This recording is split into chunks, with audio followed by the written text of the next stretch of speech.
All right, well, we just had ourselves a little workout.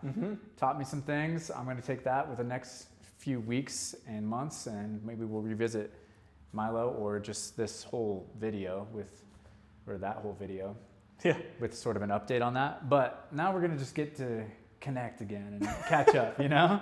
It's been a while. Milo and I go way, I don't know how far we go back, but pretty far back in terms of like when we first got to spend some time together and train together. And we used to train and stuff a lot more frequently together, but then, you know, life took us in separate directions for some degree. So it's good to see you again. It's good to connect. Since then, Milo's become a father of now a 4-month-old. That's true. Crazy. And he's founded this business that we are in, which is a functional patterns-based fitness clinic called Sapien. Yep. That is true as well. I did a pretty good job at that intro, and he's a great longtime friend. And also, let's not forget that we got a crazy person outside. I think it's just a child. It's a child. It's the same thing. Yeah. I totally understand that. And let's not forget as well, he is endurance parkour. And if you guys never saw endurance parkour, first of all, what happened to the Instagram? I just deactivated it. Okay, fair enough. To kind of hold it. We might get into that. Yeah, we can. And I would love to, you know, and that was a really cool part of his movement journey. Yeah. And it's not necessarily over. So. Yeah, I don't think so. I'm hoping not. Yeah. I'm still kind of in a limbo with it. Yeah. But yeah, I do want to do more of that. Yeah. So I kind of like, just for people that don't know you as well as I do and everything, and these are things that still I'll be learning, I'm sure, as we go along, is take us through your whole movement journey, because I think you have a crazy history. I know that you had a lot of things that you suffered with injury-wise and biomechanically, and that's what kind of drew you into this. Yeah. So, you know, from if B is the point of you founding this company and where you're at now, go to A. Let's go to A. So in 1993 on March 25th, I was born. That's a great place to start. I'm kind of joking. What time? I actually have no idea. I think in the most realistic sense, my movement journey begins with me discovering parkour. I didn't do a lot before that. And I think in some ways that absence of a broader athletic base was kind of my Achilles heel.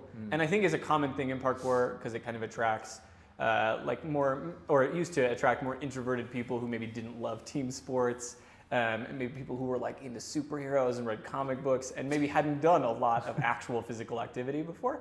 Not exclusively, but I think it does attract people like that.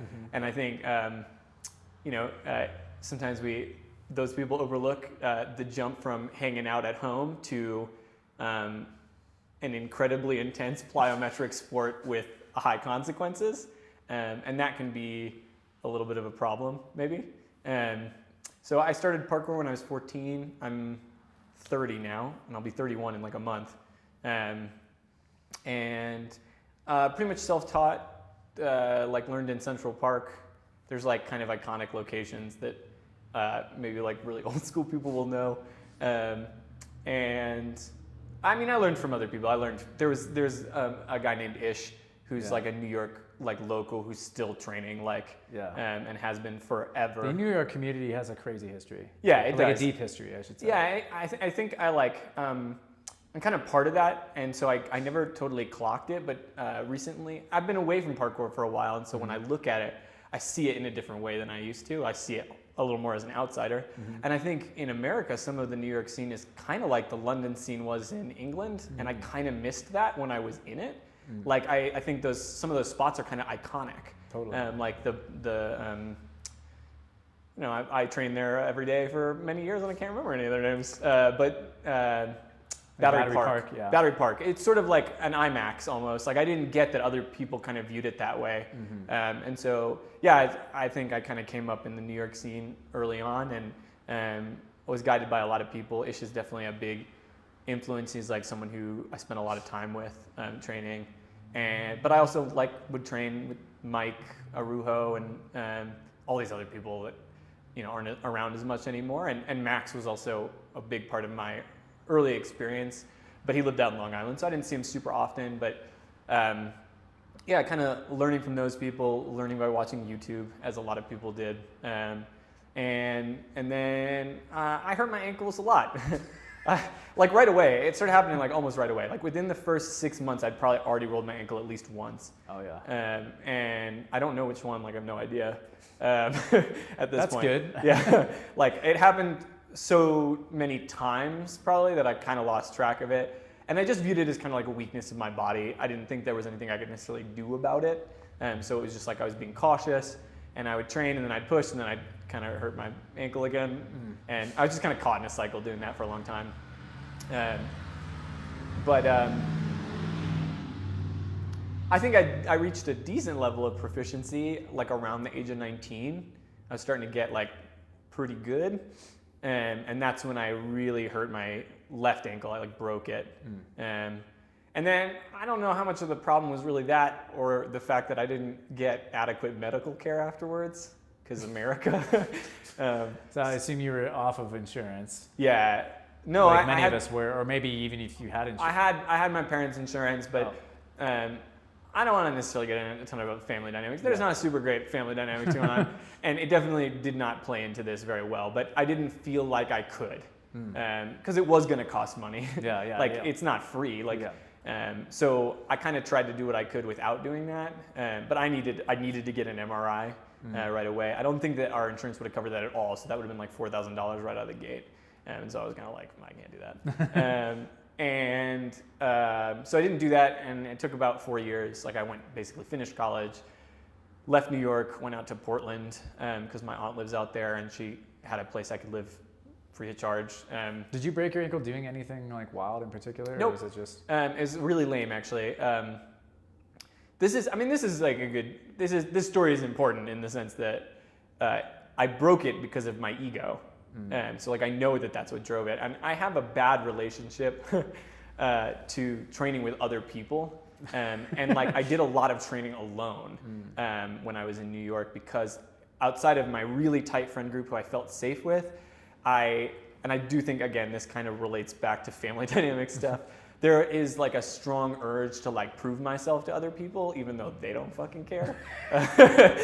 So like I think many can relate. Yeah, including me. Yeah, I was with Max Henry and Sam Blattner. Oh god, those two will drive you fucking. And they were doing a stride challenge that was very like now with a little more understanding of mechanics. It was very technical actually, even though it wasn't super hard. It was super technical because it was a decent amount forward and then a lot up. Yeah. Like a lot, and you're trying to do it off one foot. So, and I hadn't honestly ever been very good at strides, because they're technical and they're difficult, and I don't think I had the know-how to figure out what was going on there at the time. So, I was trying to keep up with them. They were both kind of like early on in their lifting, like they had maybe Max had been lifting like heavily for like 2 years, but he was getting very strong and powerful because of it. And I'd been lifting too, but probably not with as much. Max is also like a real smart guy. Like he, for sure, like sat down and like read a lot of material about lifting and like how to organize your workouts, etc. Yeah, he's extremely. He just approaches things with a very. He's an academic guy. Full presence and mathematician. Everything. He's cerebral man. He's bright. So he probably knew what he was doing at least basically. I kind of just knew the technique a little bit, but structurally I had no idea how to like program over time or how to, I didn't even know the words progressive overload. So I was just kind of going to the gym and wilding out when I pick something this, throw that around. Yeah, I mean it was always squats and deadlifts. I was like squats and deadlifts, but I would go in and I would just like max out PR and then take like 2 weeks off. Do you know what I mean? Like that's just a recipe for and totally pointless. Yeah. Like you're getting practically nothing out of that. I'm kind of speaking hyperbolically for the sake of humor. It was a little more organized than that, but it wasn't super organized. It wasn't organized enough. I didn't know what I was doing well enough. And so I wasn't kind of getting the same strength gains. I was trying to keep up with them. And I just basically tried to do this challenge, which I really wasn't prepared for. And I also landed on some grass that was hanging over the wall. So I slipped out off the wall on one foot. I also had a tendency to reach like way too much, like you kind of need your weight over your foot. And you need to be coming backwards already with your leg. So I didn't know that. So I was kind of like landing on my foot basically. So the forces went forward off that grass. and I basically came over the edge like all on one foot, like flying forwards, and just the whole ankle went sideways. Oh. And I went deaf like for about a minute. Whoa. Yeah, and like I was like, whoa, I can't hear anything. And the girl I was dating at the time told me that I turned like white until I almost looked green a little bit. And then I started to things started to come back, and my ankle was already like the size of a grapefruit. It was like very big. Wow. And I was like, okay, I think I really fucked up this time. Like this is probably. I was trying to keep in a good spirit. Yeah. I just come back from Beast Coast that year too, so I was riding a high of Beast Coast. I'd had a lot of fun there, and I was feeling pretty capable that year. Like I had gone on a trip down to Florida to train people in Florida. I can't even remember. I bumped into Dante down there. The March Peoples. Yeah, January Peoples. Yeah, I don't even remember. Yeah, those guys, like they have a tradition. Yeah, so Jace and the Jace people in was there. Tampa, Yeah. basically. I didn't know them super well, so we didn't hang out very much at the time. But I had done some challenges that I was like really stoked. There's a guy from Connecticut that I used to train with a little bit, David Gessinger, who's no one's ever heard of, and he was a beast. I loved him. He was awesome. I love the secret beast that yeah, just never even. Yeah, he never posts anything. He still trains. Like I don't think he does it. You know, he goes to that gym that that guy Zach opened. That's like up in Massachusetts. It's really beautiful. You've probably seen it online. Probably, but I can't. Yeah. So I was feeling good, and so I was trying to like maintain a positive attitude through all that. But basically, my parkour just really tanked after that. It was like I didn't recover from that the way that I needed proper medical treatment all the way through, and I didn't get it, or I didn't seek it out. Maybe is maybe even more honest. Like I probably could have got it, but I got in my own way a little bit for complicated reasons. But so that kind of screwed me up, and then. I was working as a bike messenger, which is like I did a lot of cycling at the time. I did all these like crazy bike trips, and I just was riding around carrying these like crazy heavy things, like these 60-pound boxes. I'd be like riding over the Williamsburg Bridge, like back and forth, all like 8-hour days. Like, yeah, I was just like, I was something was a little wrong. Like I had this threshold for intensity that like, it started with parkour a little bit, but I was still seeking it out in a lot of ways. And I wasn't like a conservative messenger either. Like I was like, riding fixed, no brakes, like fucking booking it. Like I would sometimes be going up 3rd Avenue faster than the cars, and they'd be going like 35 miles an hour. Jesus. And I would like grab onto buses and like shoot straight through red lights. Like, wow, wow, wow. I was really skilled at it, but it was also like a little death wishy. I would never do that now. I think about it now and I'm like, oh God, like we'd be doing like crazy things where you're like, shooting down like really fast, you got this thing on your back, and there's 2 buses, and you're like, I'm just gonna go. They're like this way, and you're like, I fucking got it. You just go right between them, and they're like getting closer, and you're like, oh! Dude, that Indiana Jones like. Yeah, it had that like kind of. I know what it's like. You think you're Harrison Ford. You fucking. Yeah. You need that when you're a young man for some reason. Yeah, I don't know why. No, I do. So I was doing that for work. So I was still physically working very hard and like walking around. A lot of messengering is like waiting in lobbies and elevators. Okay. So you're like walking around in buildings in between, like while trying to drop stuff off, looking for people. So I was doing that, and that was like my main source of income at the time. And I just think like walking around on a broken ankle was kind of the biggest mistake. Like it wasn't necessarily that I broke it. Like had I gotten treatment right away and PT right away, I might have healed up from that all right. But I didn't do anything, and so that ankle like dropped in really hard, and then my whole body just had to do what it had to do to make sure I could move around through space. And so that was a bit of a hit, and then I kind of moved away from parkour during that period of time in college, and it was like right when I graduated college, that would have been like 2015, and I would have been like 22, that I had almost taken like 2 years kind of away from parkour. Super depressed, like just like not good. Like I got like involuntarily hospitalized and like picked up by the police and like things that just like I don't like some rock bottom moments. Yeah, like some rock bottom, stuff that I wouldn't wish on anybody. I mean, you don't have to have them. I mean, everyone has to have them, but whatever their not version everyone's is. Looks that intense. It doesn't have to be Sometimes rock bottom is just like, I don't know, what's a really tame one? Just like, oh, I got a parking ticket, you know. I better get my stuff together. That's very tame. I hope your rock bottom is that chill. Yeah, but not everyone's looks like that.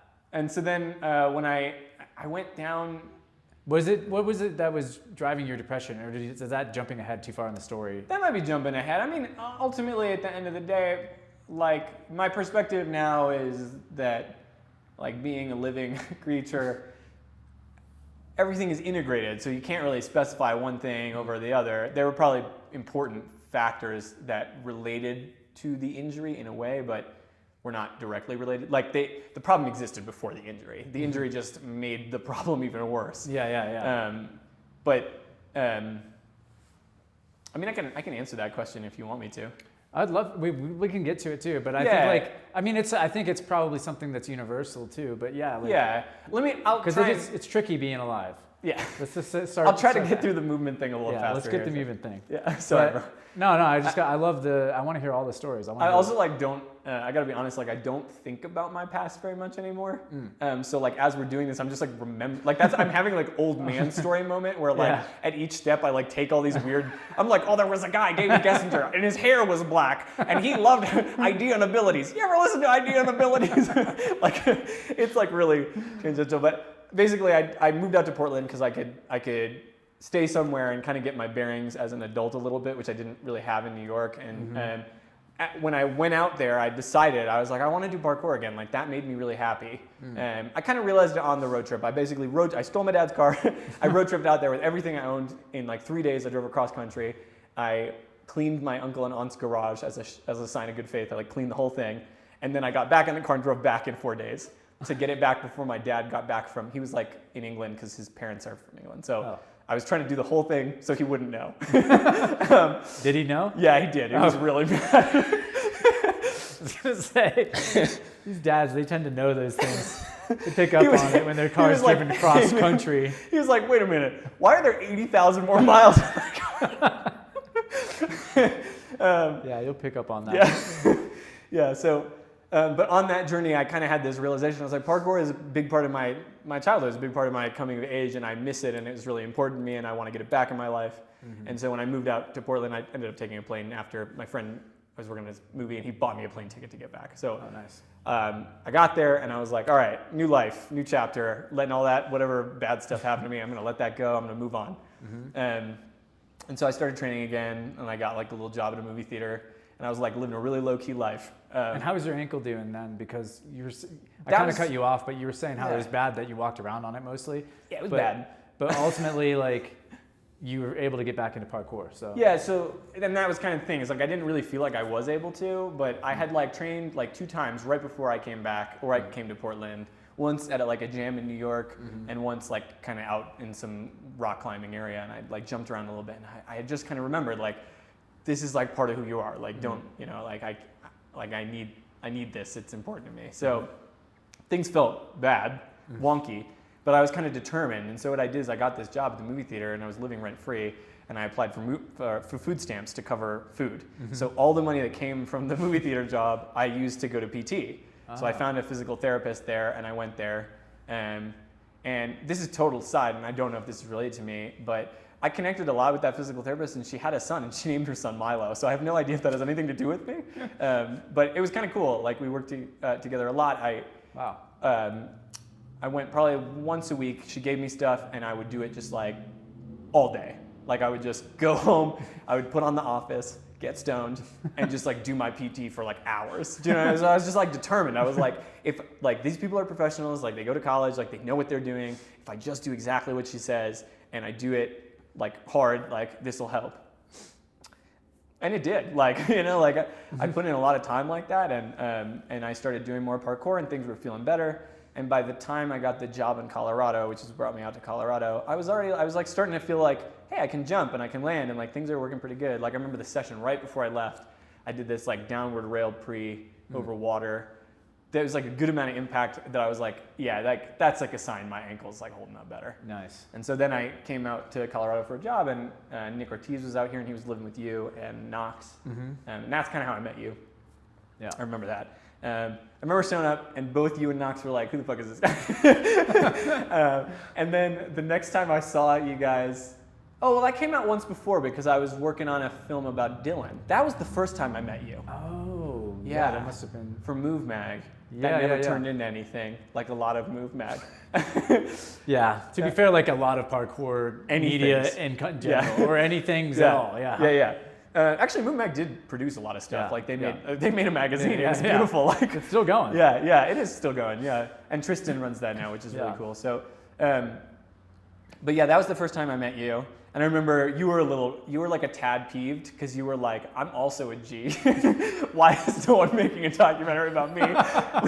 Which like is fair enough, actually. I mean, I don't know. That's definitely that's on brand with who I was back then. For sure. Yeah. It's a fair question. Yeah. I understand. Like there was a strong reverence for Dylan Baker because of the Descent thing. He earned it. I mean, he was my he's a legend, master. Bro. Like forever. Like he was like. Without him, I wouldn't have learned 90% of what I learned, and like I needed him. Yeah. You know, he was my grindstone, and to some degree, I think we've had conversations. We're still great friends, but you know, I was able to get myself to a place where I could also give to him in that way. Yeah. But he's absolutely the legend. You know. Yeah. He's like the one who handed me my black belt, and to throw it back to the video we were talking about earlier in some 100%. Ways. But anyway. Yeah.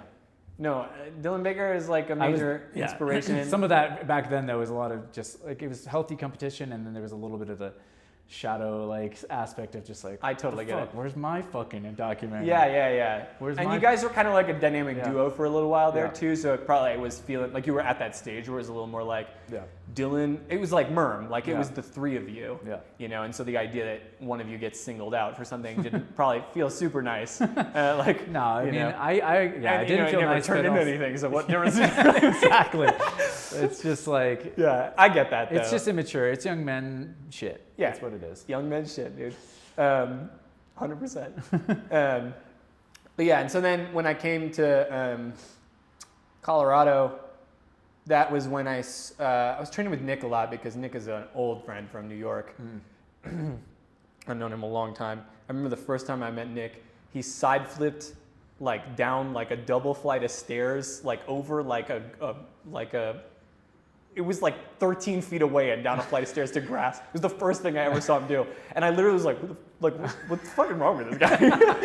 I think I met him through Ish. Like I think Ish kind of was like a mentor to both of us. Oh yeah. So we kind of like have that kind of common ground. And we also did some roof missioning when we were in New York that also kind of brought us together. Like this really sketchy thing once happened where we were like up there and you have to like step across into a windowsill onto a roof, like from a fire escape. So it's like a teeny stride, but it's scary.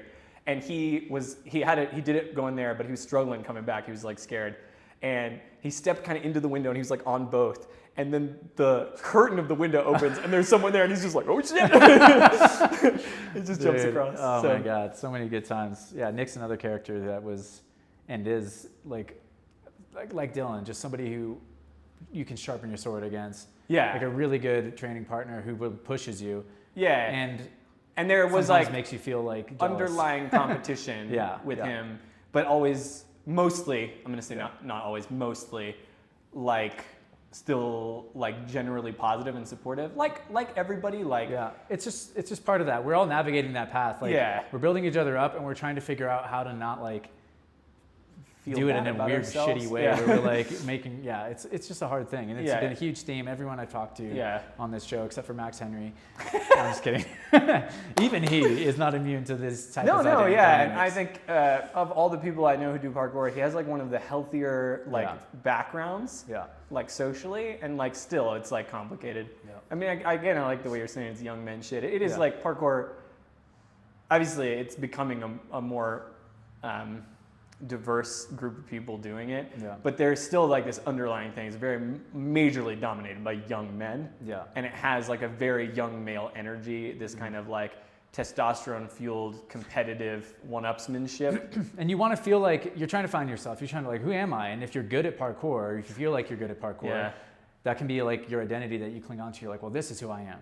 And then it's real easy trap to fall into. You're like, well, then I want to be the one. I have to be the best. Yeah, and, I have to be the GOAT. These guys are of a sport that cannot be defined clearly.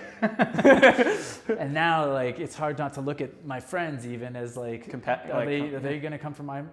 Am I not going to get the spotlight because they're going to be better? You know, it's just like it's insecurity. Yeah, is where it all stems from.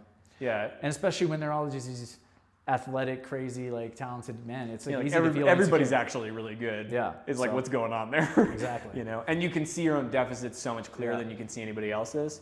Like everybody's sitting around listing their own deficits in their head and then listing the positive attributes about everybody around them and thinking like, I must suck, you know, when like, you know, if you actually check in for a minute, you're like, actually, I've never seen that guy do a challenge like that because he probably can't, is what's going on. Do you know what I mean? Like, you're like, yeah, that guy's really good, but actually, I've never seen him do a tic tac. Do you know what I mean? Like, or that guy's really good, but he's never done a lâché. So like, he probably can't do those, you know? Like, well, and then you realize too, it's like ultimately that mindset is totally flawed from the bottom of it. Yeah, you know? it It's is. just like, guess what? Even if there is a guy that like can't do the tic tac, there's a guy that can do everything you can do better. yeah. And if you're not okay with that, then you need to figure that out. Yeah, it's true. And honestly, like looking at other people is kind of Except for being you. But even then, like again, then you have to orient towards yourself. You're not orienting towards somebody else. Yeah, and I wonder, as a slightly more mature person, whether or not it's even really possible to engage in an activity like that in that way exclusively. No. Or if when saying that, you're just virtue signaling to make yourself look even better. You know what I mean? Like, yeah, because at the root of it, why would any organism engage in Well, such dangerous, reckless activity if it didn't serve a social function, right? Like that's part of what. Yeah, you're drives pushing it. each other. Yeah, but there is, I think, and especially with social media included, a desire to be validated for your skill set, like as if you were getting paid through that validation. Like it's like we're incredibly social mammals. It's unrealistic for us to not care what other people think of what we're doing. Like when we live a good life, and I would say my life now is a better life than the one before, we provide value to the people around us. And it's through that value that we provide that we kind of, I might cry a little bit. Feel free. that we get our sense of meaning. Like, and the thing that drives us in something like parkour or any extreme sport to some degree is a hollow version of that, where we're looking for the social validation that doing something useful to other people provides, except we're doing something totally useless. Like it really doesn't provide any value to be able to do descents or crazy pole slides or jump really far. It's cool and interesting and entertaining and amazing, and human beings are wonderful and I love it. But it's not the same as being a great plumber. You know what I mean? Yeah. Like there's something. The être-for is like half the phrasing. Be strong to be useful. Like parkour will make you strong.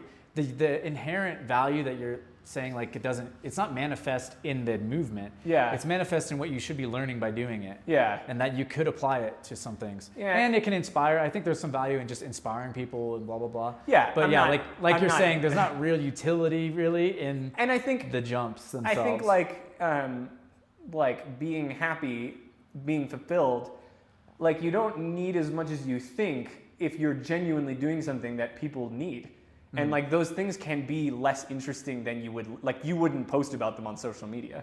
Like being a really good plumber, like you're like rocking people's worlds. You know what I mean? Like their house is like fucked up and full of shit, and you come in and you're just like, yep, I can do this, and you just do it in an hour. It doesn't cost them very much money. Like every time you do that, you feel good because you're like, I made sure that there was no shit in that person's house. You know what I mean? It's like it's not exciting, it's not interesting, but there's no way that if you're good at that, if you find the challenge of solving the problem engaging, which is like also key. It has to be like, it can't be like boring for you. But if you're solving a problem for someone that they can't solve for themselves and you do it quickly and efficiently, you're good at that. And at the end, they're like, damn, thank you so much. Like, you don't have to be doing anything particularly interesting or exciting. And that will give you like a tremendous level of satisfaction. And then something like parkour or doing something cool and interesting can just be something that you do for fun. Like it doesn't have to be the way that you find your sense of belonging. Like that's what it becomes. Like I think that's the problem, is that we're seeking that social validation, and through that we're looking to belong, but it doesn't work properly because you're not really getting back what you like. You need actual genuine appreciation for like having done something. Doing this stuff, I feel that way more often than I ever did. And I feel like I chased that social validation pretty aggressively and got a lot more of it than I ever was aware at the time. And it just did not do anything for me. I was totally miserable, like didn't make anything better. just always focused on like, what's the next way I can get that big hit of as many people just telling me I'm good as possible. You know what I mean? Like, Yeah. And now I have, someone come in and like I sometimes I help people and I've helped them and I know they don't even know that I did it. You know what I mean? Like, they don't even say thank you, and I feel good. You know what I mean? Like, well, that's, I can tell that their lives are like better, and they don't totally understand what I did. You know, and so it's like, I don't know. I forgot how we got there. I'm a little bit forgetting too, but I guess like what you're pointing to is like when you're coming at something with an extractive sort of like intent, it's like, what can I get from the community? What can I get? What do I want to get something. I want to get attention. I want to get love. I want to get respect. Yeah. Then that'll be just a road to misery. Destructive. It's a road to misery, and it doesn't. Inherently, you're not offering anything. Yeah, you have to give something. When you come at something giving, then you're going to feel good. It's the only way to go sustainable, because otherwise you're just going to be dependent on those hits. Yeah. And then even if you are getting the lot of hits, you're still being extractive, and that's probably not what you want for yourself. That's a good way of putting it. But I also do think that, I don't know.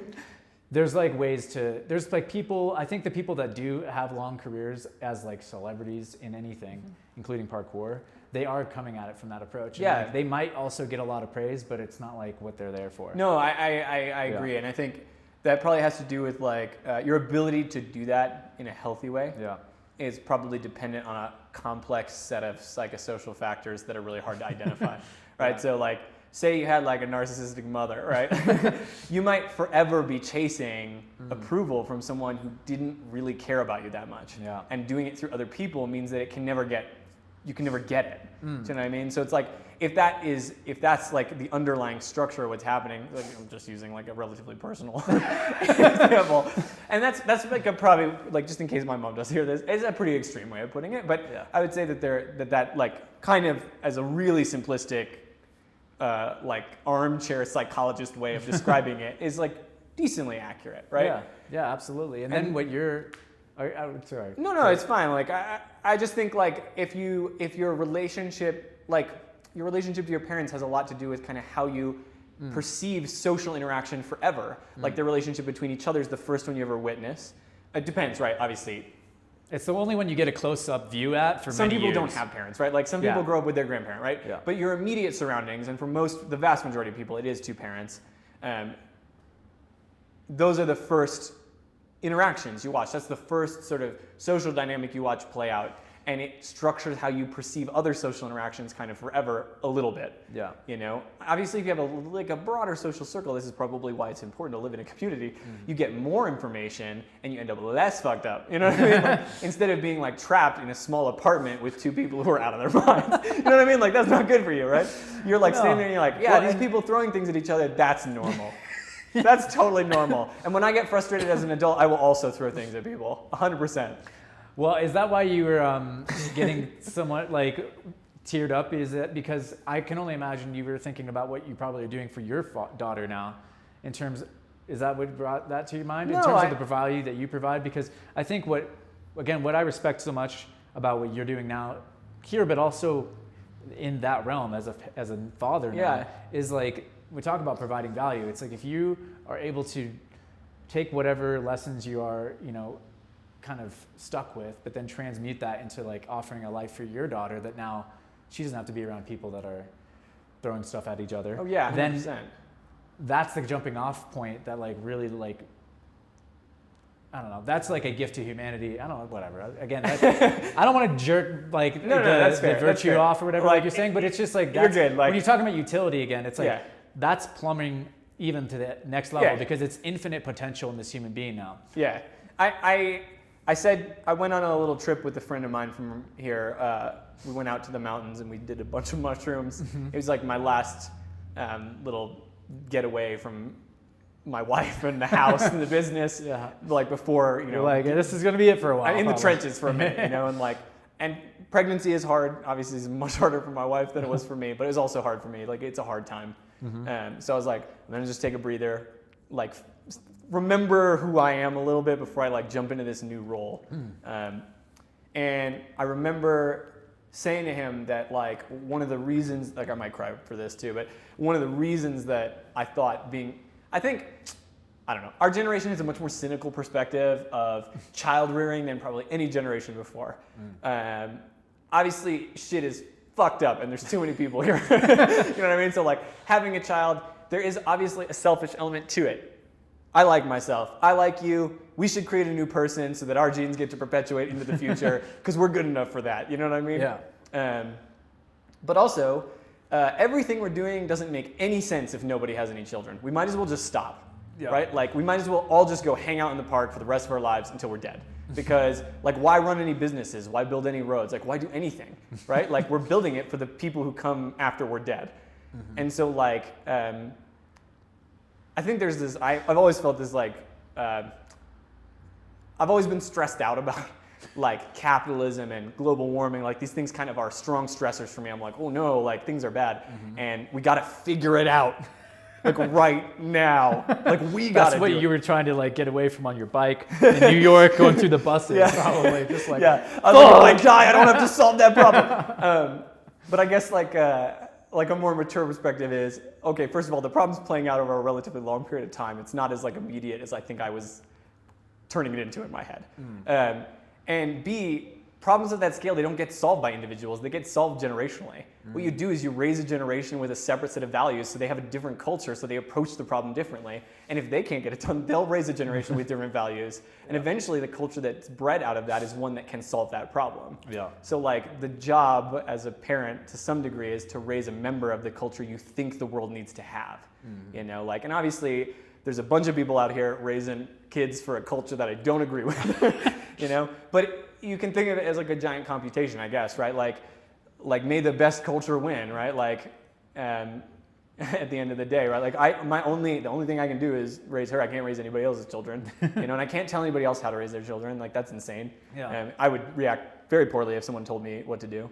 So like, yeah, I think in that way, that's the part that feels selfless about it is that if you view it that way, if you view it as like a job where you're like, okay, I'm gonna raise this person. First of all, I want this person to grow up in a happy household with good communication around them, so they like learn. So when they meet a partner, it's not as messy, right, at the beginning. Maybe they'll meet someone who's also raised by decent people, right? And then they'll skip a lot of steps. They can do a lot more, a lot faster. Like I just spent a lot of my life up till right now just picking up the pieces of the mess that I was handed, you know. And a lot of us are doing that, right? Yeah. And I think people are really engaged in it. Oh, totally. Like more than ever before. I think people are aware. They're like, if we want to solve bigger problems, we gotta like. That speaks to why we're cynical. This generation is because maybe in some ways we're the first generation to be able to actually look at it and handle it and actually deal with do something about some of this generational shit inertia. Yeah, totally.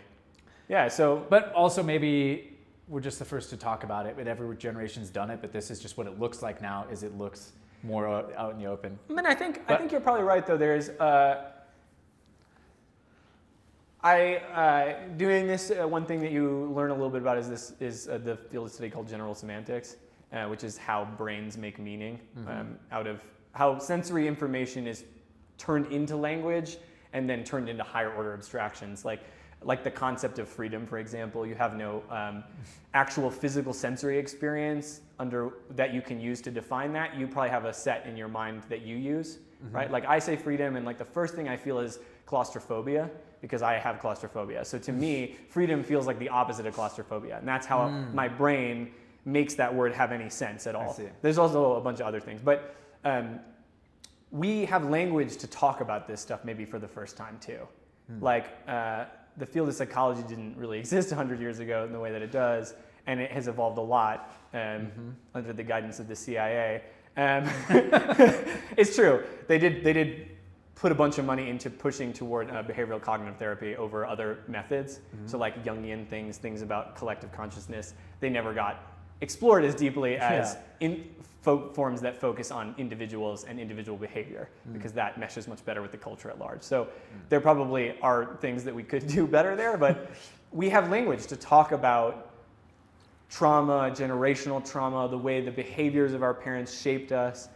When you talk to people who are a good bit older, maybe 2 generations ago, they just say, well, that's how it is, and that's how I am, and like that's all they got. You know what I mean? Like there's no other way to process it. They have suck it up. Yeah, they have no words. That's where the phrases come from that they actually probably were useful to people. Like at the time, so at the time, man up or whatever, woman up didn't exist back then. Yeah. But man up was just like, that was enough to actually help. What they might have been trying to say was like, find an inner sense of calm despite all the pain in the world. Use that to build yourself up and be good to the people around you. But they just said, man up. You know what I mean? Yeah, but it's like, who knows what that actually, right? It might have felt different. And we're going to keep teasing it out. And even like you're saying, like as generations go and go and go, it'll become even more rarefied and subtle probably in terms of how people feel it, understand it, and experience and articulate it with this language. I think the language is a big part. Like it's hard to process intellectually something you have no words for, right? Like you can process it all emotionally, you can experience it in your body, but you can't parse through what any of it is or what it means. And so until you give words to pieces and everybody can agree on what those words mean, so we're all talking to each other, we can't process it as a group. And so like that's like a key part of this is like if I explain my trauma to you, there's enough common understanding of the words we're using that you can conjure up a complex, totally abstract thing about what I'm talking about and understand how it made me into like a social validation seeking vampire. Do you know what I mean? Like, whereas before, like you would have just thought I was a douche maybe. Well, and what's crazy about that too is like, what's crazy about life is even though that's sort of like, dude, I'm about to drop a bomb. Check this one out. Even though we've kind of like, we've kind of interpreted the shadowy aspect of that, there's always two sides to the story. And so even though there is that aspect and it's true for you and it's true like emphatically to some degree, no one ever would describe you that way, and we all got so much out of your presence and like your being around. Like we all loved it. That's fair. And so it's just like you gave a lot more than we're giving you credit for right now, but and anyone that has experience, like it's nice to hear somebody say that though, because every time I check in with Parkour, I go, I really contributed to this culture. Like I can see it like echoing out like all the time. Like I watch lines, I'm like, nobody would have done that shit before I was doing what I was doing. Like I can say it now. I feel comfortable being like, yeah, what I did contributed something. It might not have been like the most amazing version of it, the thing in my mind, but everybody felt the echoes of it, right? Like I was doing that thing, Store was doing their rooftop relay. Like I felt like they were trying to put me down, but really they were just building on what I was doing. Like I didn't see it that way. At the time I felt like barring everyone out, trying to like hold on to this thing and be the most special at it, instead of viewing it as like, wow, look at that rendition of the same concept, you know? Like even the word endurance didn't really get used.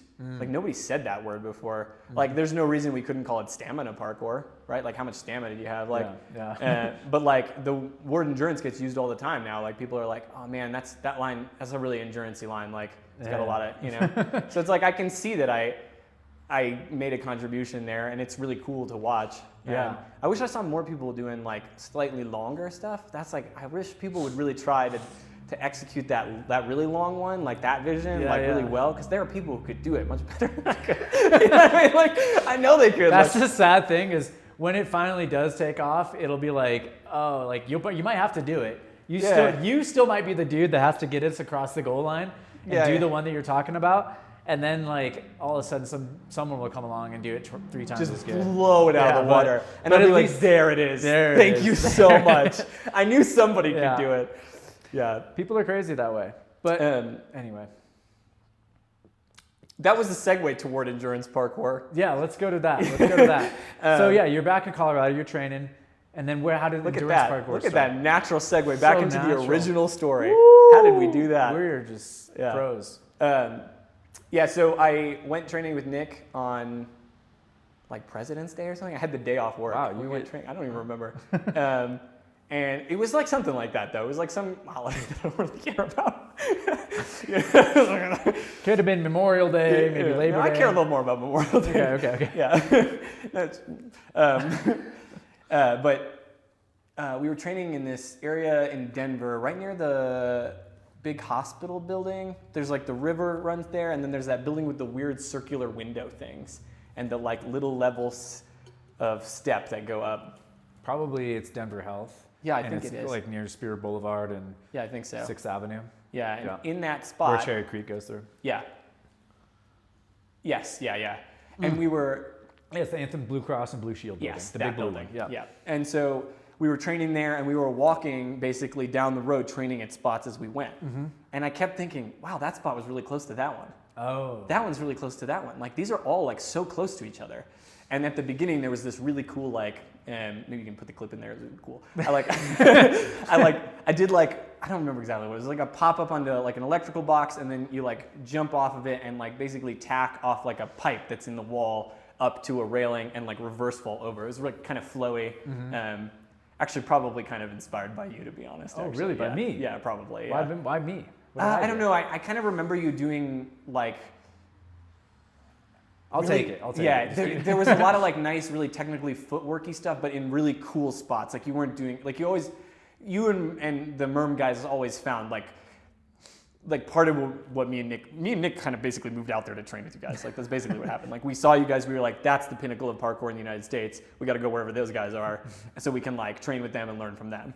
And train in their spots and like explore the area, because like obviously like descents, it didn't feel like you could try them anywhere except that one parking garage. It was a really good parking garage. It's amazing. Learn. Yeah, it's really. It's like it's crazy how architecture like in just cities and like some dude, I still don't know that guy's name. We should all know his name.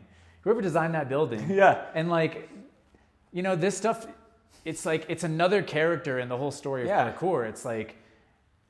I don't know. I don't want to get into that conversation, but it's so interesting the way that like styles are totally influenced by culture that have nothing to do with parkour. Just like what's happening in the architectural world. And you see it sometimes in the British scene now, where they're building modern construction that looks a little more like American construction, and the British guys are like, dude, it sucks. Like it's slippery, like the takeoffs are shit, and we're like, yup. Get used to it. Yeah, your brick is good, man, but they're not building anything out of that anymore. Like that's expensive, you know. No, it's super interesting. Yeah, but I love that, and well, thank you for the praise there, or back then in terms of what we were doing. It's still that true. was certainly one of the things that I felt like I was always trying to do is like. Again, for my vampirism is like, well, I don't want to, like, if I don't have to compete with anybody at a spot, that's an easy way to have the best clip at the spot. It's like, just go to new spots. Just keep going to new spots, and you'll have the shit spot, the cool spot. Yeah. Let the spot do the work. You have, well, but that is part of, like, really beautiful parkour is finding something where something cool can happen, something unique can happen. I've always loved that part of it. Like for me, going to the same spot every day, that's just a series of parallel walls. It's like I can do that, but like I'm not gonna film a line there. Like I'll just train there. Do you know what I mean? To me, like the sharing part is like not just look at the line, but look at the spot that I found to put this, and then look at my interpretation of the space. You know, and so like when me and Nick were out here. We would just like meet up like late at night and just wander around for hours, you know? Like those are the days, night missions, like the old school night missions. Yep. You new fucking kids, you probably don't even know. You don't even know. I don't even know. Hopefully you know what? Probably out. They don't know that. They're definitely not watching.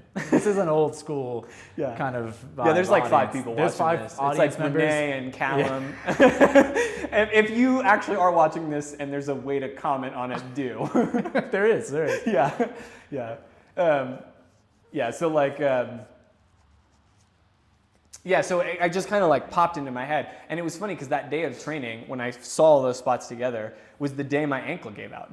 So I like was training and I felt it like do something and I was like, oh shit. And I was like, okay, I think like I had a job, I had healthcare. I was like, I'm gonna go actually get an MRI now. So I went and got an MRI and the doctor was like, no. He comes back like somebody's dead. Yeah, he's like, that's those ligaments are like too long. You know, dude. I remember when you told me like you were telling me like my legs are like the wrong like length and something, and like one of them is shorter than the other. There's I also got like noceboed by bad PTs probably because I was like trying really hard to figure it out, and people were just telling me shit. And actually, I went to a PT in Denver, and I decided to offer the idea that my legs were different lengths, knowing that that's not really a thing, and ask him if I should wear an insert in my shoe to kind of see what he said. Yeah. And he told me to do it, and then I stopped going to see him. I was like, no. That's a good litmus test. Yeah. No. No, you don't know what the fuck's going on. Yeah, so I came up with the idea. I had it in my head, endurance parkour. I had a memory, too, of a guy from North Carolina whose name I can't remember right now, like Tag. It wasn't Taghead, it was another guy. who did this long parkour line in Lease, where he kind of like ran through all of Lease and swam through the lake and came up the Dom de Lac at the end. Oh, it's sick. actually so sick. That's super cool. Yeah, it's filmed with like the worst camera ever, like before the GoPro, like something just like mounted to his head, so it's like rocking around. But it's actually, when you watch it even now, it's like, that's nuts, bro. Like that, first of all, the Dom de Lac's scary. I don't know if you've ever climbed the Dom de Lac. I've never been there, but I hope to go. It is so much scarier than I anticipated. Yeah? Yeah. I got to the top and I was stuck. I was like, I can't get down. Like, it's like 10 stories tall. Like, it's really tall. Like, I've definitely seen it as a big structure. Yeah, it's much bigger than you think. Like, you watch it and you're like, yeah, I'm going to go and do like what David Bell did. Like, I'm going to bounce down the whole thing. And you're up at the top and you're like, bro, I just want to turn over the edge and like lower myself and I feel like I'm going to die. And at the top too, it's like curved like this. So you're like lowering down onto this like curving thing that's like leaning back this way is awful. So doing that while wet is just like out of this world insane. Like, I don't even know how you do that. So it was like I had this kind of blueprint for the idea and then a specific line in mind. And I was like, okay, I'm gonna go to the doctor. I got the MRI. I decided to do the surgery. I did the surgery. I went through PT afterwards to recover it. And it was just like, that's what I'm doing. I'm doing endurance parkour. And basically just didn't stop. Like, just kept doing that until I did whatever, my Opus Dei or whatever, the thing with the big cat drop in it. Yeah. And then I kind of lived in my van and stuff. But things in my body weren't good. Like, after the initial recovery, I kind of felt like, oh shit, I solved it, And very quickly, I started to get like pain like all over my body. And within like a year or two, I was kind of having like chronic pain through this right hip, and it just kept getting worse and worse and worse. And I started smoking more and more weed, like to deal with the discomfort. Like, that was all I could think to do. And I'd gone from like kind of casually smoking weed in Portland to being like just full blown like pothead all day long. I like at some point I moved out to Seattle and got a job, and I was like, sometimes I'd like leave work to go buy a fucking weed pen because I'd like ran out. I was like, I gotta go. Like, my boss is like, I did good work and I did it fast, so they couldn't fire me, but they all hated me because I was just fucking stoned out of my mind working on fucking endurance parkour videos like all day at the office. Like, just putting them, like they'd send me, like I was doing like corporate crap for Amazon basically, and so they'd send me the project. I'd like whip that shit together in like 4 hours. My boss would take like 2 or 3 days, like being an artist about this like Amazon business to business like infomercial. I was like, fuck this shit. Like, this is what they want. I did it. Here are the titles. And then I would just like work on my shit for the rest of the time. And they hated me. I was like trying to build the following. I did everything I could think of to like build a following. It seemed like in my mind it was like I was doing it, but I also wanted to like get famous doing this. Like, I thought, yeah, I remember very well like watching what you were putting out at that time and being like, wow, like it's, to this day, I'm just like, with the level of professionalism, like the branding, like everything you brought, the music, the editing, it was all like so well done. Thanks. It was like super high level. It was as good as anything was put out there. Yeah. And I was just like, it's crazy that no one's paying attention. It's like not no one. A lot a people were, but also like it wasn't getting the attention that I thought it should at the time, and it never really did. But like, in terms of like, because I think it's an undiscovered still mine. Like, we should you'll be in the description. Well, but like, know what I'll do everyone is needs when to you release this, check that out. Man, I'll activate the account again and share this through it as well, so people. That'd be great. Because I've been dead to the world for a while. Like, some people like don't know, like maybe I'm dead. Like, you know what I mean? Like, maybe not. Because like the last thing I posted was me like falling off a giant pole, and then I was just like, that was your last thing. Yeah, I like fell off this crazy, like this awful. I wanted to go to those. Pole strike. Yeah. It's a sick challenge. It actually is hard though. Yeah, like even hard. Now I think about it and I'm like, that's a scary thing. Yeah. Because they're not straight. They're like in this like S curve. So every stride is different, and they're all like at least. They gotta be at least 6 to 7 feet apart, so they're not super close. Yeah. And then they're like solidly 8 feet off the ground. So it's like, you can fall from there, but like even on the one where I fell if you like mess it, it's like you can fall from there if you fall well. But if you're like just a little bit off, by the time you get to the ground, if you have a little extra rotation, it's all it's pretty messed. Can be big. And even when I fell on purpose, I hit the ground and I was like, oh shit, I'm rolling. Like, I didn't think I was gonna roll. I thought I was gonna slap out. Yeah. But because of the speed you have to maintain, you're coming down really fast. Like, you're not coming down, you're like coming down. You know? Down. Yeah. Down out. So it was like a pretty unpleasant challenge. And I fell on that. That was like, at that point I'd already discovered functional patterns and I was kind of doing it. But they had told me to take a break from parkour. Like the coach that I'd work with was like, you're probably not gonna be able to sort out the things that you're feeling in your hip, etc., while you're still putting your body through such an aggressive stimulus. Like anything we do is gonna be less of a stressor than just a few hours of training parkour. So like we'll do a little bit of work and then you'll just like basically offset it. So I was doing it anyway, thinking that maybe I could just like keep things where they were, keep things feeling the way they were. And it was kind of working. I would basically train once a week, like parkour. On Saturday, I would go do like a big day and produce enough content because I did like 3 posts a week. So I was like, I have to get enough for all 3. So it's like I got to do kind of 3 challenges. Yeah. So like the warm up thing would be like 1 post. I would hit like some sort of roof thingy that like was cooler, and then just try and bang out some extra shit. And the thing I fell on was the extra shit I was trying to bang out. Like I was doing too much in a day. Yeah. It's like a day, but I wanted to have the whole week to do the cross training stuff. Yeah. I thought, okay, this will keep the stimulus lower from the parkour. I can kind of keep the thing going because like I worked really hard. By that time I had like almost 30,000 followers. It had taken a while to get there. Like, you did. It did start to pop. Yeah. I remember like it popped. Like I was like, finally he's getting some, like this is more like it. Yeah. Because it was for a long time. I was like, where's the is anybody seeing this? And then eventually people started to jump on and get on board. Yeah. But I did remember that. But for a while I remember just being like, why? Like, And it was growing. I didn't like do it in a willy-nilly way. Like I had a strategy. Exactly. You were methodical about it. I was like, I knew how much to go. I knew what audiences to target. Like I was actually paying a little bit. I was doing like paid promotion, like $1 on each post. But I figured out a target that was. I'm not going to tell it because it's my secret. But it was causing it to like connect with a lot of people who were interested and actually watched it. Oh yeah. Which is cheating if you don't understand how social media works. So I was kind of like doing a concerted campaign for a long time, and I knew I could see it growing, and I was like, it's gonna, as it grows, it will grow faster. Yeah. Because then the organic reach will also increase underneath. Yeah. Because the organic reach when you have nobody is like so hard. Yeah. So I was like, I need to kind of break a critical mass. I kind of assumed it was probably close to 100,000. That as you pass that, if the content is good and people like it, then the organic reach will start to push it out quickly and faster, and it'll start to grow a little quicker. So I was that's like, I was aiming for that.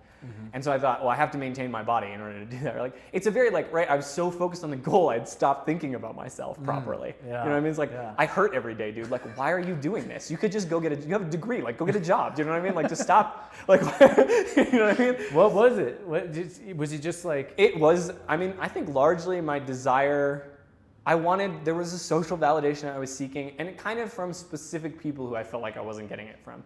But the truth is, it probably wasn't them. I probably would have redirected my focus to other people once I got social validation from them. It was like an aching hole in my heart that went on forever, right? Which isn't good. That's not good. Yeah. So, and then I pushed the descents and stuff, and I did all the big line and all that stuff. And there's some incredible work. Yeah, I mean, it was really cool what you were doing. Especially, I think that you did it all like one-man army style. Like. It just goes to that's the thing I really should have got credit for. Like, it was crazy. Was so hard. I was like, dude, Store is like their own thing, and they're like heaps of praise on Store forever. Yeah. But at the same time, I was like, this guy's putting out like as much as they do at the same kind of like quality. I was trying anyway. And it's and by himself, I was like, we should all be, if anyone worked as hard as him, they would have success. Like, yeah, I mean, it was crazy. I was just impressed. Like, it was a grind you're putting out, but also it was really. That was in some ways to me the thing that I was doing that was the most impressive. Yeah. And like sometimes I wonder if maybe I didn't I feel like Store kind of was influenced by stuff I was doing, but it would never give me any like actual like we're doing this really cool challenge and it's sort of inspired by this guy. You know what I mean? They tend not to do that when it's like Americans. It's kind of funny. Like they'll do it if it's their fellow Brits, but they don't do it that often when it's like other people. I don't know why. But then sometimes I think about it and I'm like, well, I never said like, hey, I'm doing what I'm doing because I was inspired by you. You know what I mean? Like everything I'm doing. Well, and also the word, like sometimes these ideas, you know? I think they come through like the membrane of the ether and like people don't even know where they got it from. Yeah, that's fair. And so it's like, I mean, the truth, like I told you, there was a video that inspired me, so it's like, it's not my idea. Yeah. You know what I mean? And I talked to Dylan Baker about a similar concept. Yeah. I've talked to Max Henry about a similar concept. Like, it's sort of like, just because you're the person who kind of like puts a name and goes like, I'm doing this, doesn't mean it's really your idea. It's like working through you. Like ideas have a life of their own. Exactly. You know, so it's like, and then to try and control it after that is like a dishonest act in a certain way because it like wasn't yours to begin with. Yeah, exactly. You know what I mean? So yeah, no, and it's weird. Like I think that I've seen that play out in a number of different ways, and I've also been privy or guilty or whatever of that kind of like behavior. It's like I want to own something and I want no one else to own it. Yeah. And I think like just building on that, like if I could go back and do it again, the thing I would do is everywhere I went, I would have found someone who wanted to do a line and filmed them with the drone and made a piece about them, like made it kind of a project where it's like, what's your interpretation of endurance parkour? Like, let's see you do your thing. And instead, every time I met someone like that, I would kind of isolate from them because I wanted to protect my idea. And in the end, I think it hurt me. It's like, again, the idea of giving, right? That it gives you, if you give, you get more, you know? And so it's like every person who was genuinely interested, who genuinely, like, honestly was like, would give me praise and be like, I'm so inspired, like I'm trying to do the thing you're doing too. I would be like, it's not right. Like, it's not the way that I think it should be. Even though I can't even do it the way that I think it should be. Yes. Oh my God, that's hilarious. So like that's like my biggest regret with the whole project was not kind of building a bigger like community. Like when I was with Tristan in Austin.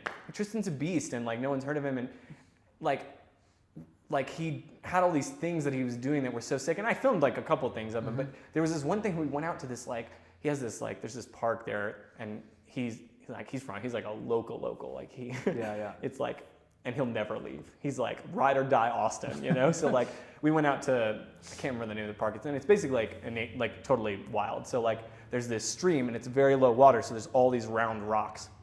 And he was had no shoes on and he just literally full sprinted like down the rocks that were loose with no plan. So it was like pure like intuition. He was just like moving as fast as he could. And we filmed that with the drone and then I did accidentally delete it, but sometimes I wonder if I accidentally deleted it. You know what I mean? Like if some like deep subconscious, jealous, sick part of me was like, fuck this. Whoops. Yeah. So like that's, I actually felt bad about that immediately because I was like, that was so cool. And sometimes I want to go back just to film that because it was like one of the sickest things I've ever seen in person. Sick. Where I was just like, what is going on? Like, there's a few different places where that is like possible. I've heard people doing similar styles of training. Yeah. It's like you having to you're like, it's like trail running, but like with higher consequence. Yeah, it's like trail running on crack. Yeah, on crack with consequence. I've done some degree of it myself. Like there's beaches sometimes where the wood is like arranged in a way where you have to do that.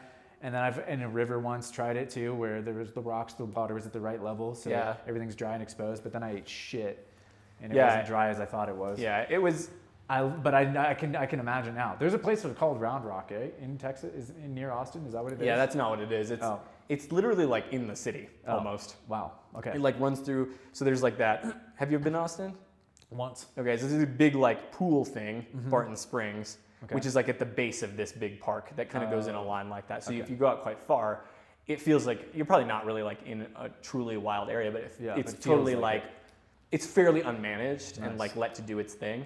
Except for maybe it did the have trails. Some really cool parkour that Austin. I want to go back just for that because I went on a business trip. It had nothing to do with parkour, and I was like, God, this place is kind of cool. Yeah, no, I spent a lot of time there. So like the places I spent the most time were like Arizona, Phoenix, and Austin. I went back and forth almost twice, and Phoenix had some, like Phoenix and the surrounding area, like the Phoenix area, had some of the sickest spots I'd ever seen. I was like, these are nuts. Like, and everything's really dry too, which is kind of nice. Like, you know, it's like sometimes it's a little dusty, but you can get the dust off, and then it's like dry and everything's grippy. And other than the scorching heat of summer, is pretty sick.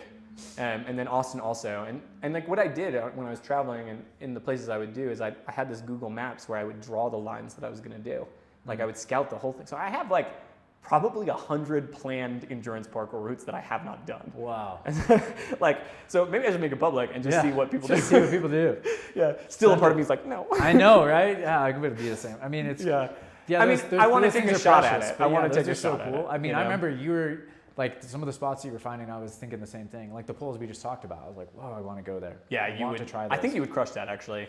I think we'll see. Yeah, if I ever make it there, but but I would you should love to try that. You you should go to Phoenix and Austin. Everyone who lives in the United States should visit Phoenix and Austin. Yeah. They're kind of like smaller communities, but the spots are just out of this world. Like there's just stuff where you're just like, why did anybody build this? Do you know what I mean? Like that's what I think. Okay, you made me think of something. I literally think, okay, I don't know what the fuck it is, but like I think life is just way cooler than sometimes we give it credit for. I'm like a total believer in, I'm not even a believer, I don't believe shit. Believe means you don't know.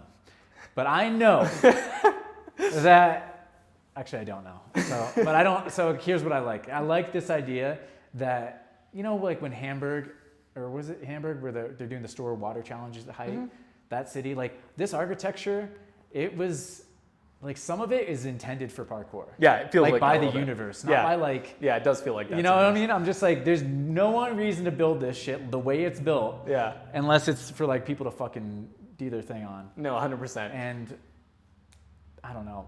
Maybe it's just luck, you know. Maybe it is just like, oh, well, things just happen to be at that scale. Yeah, or but whatever. that's cool and awesome in its own right. Yeah. You know, but that either like, way, parkour came around and like is making it that now. Yeah. No, and there are spots that make you feel that way, where you're like, I don't understand. I don't understand like why these are like this, you know, or like why, and maybe not even that. Like sometimes I would just find stuff and just be like, wow, like just like what a wonderful, like thank you for putting these buildings at this height at that distance. Do you know what I mean? Like, you don't have to do that. It's Phoenix. You could put them as far apart as you want. Like, but you put them like a beautiful, like 13 feet apart. Like just like it's just like such a clean, easy, like running cat leap distance. You know what I mean? So like, yeah, there's like all these lines, and part of why I'm doing the thing I'm doing is to try and do those. Like I think what I came to realize, especially as I did the really long one in Portland, that was like a third of a mile, which is a lot of running. Yeah. But part of what I started to realize is like this has to be a lot of running. Like it's the thing we don't work on very much. Is like there's a lot of empty space, and empty space. I was thinking about it. I was watching some of your videos. Yeah.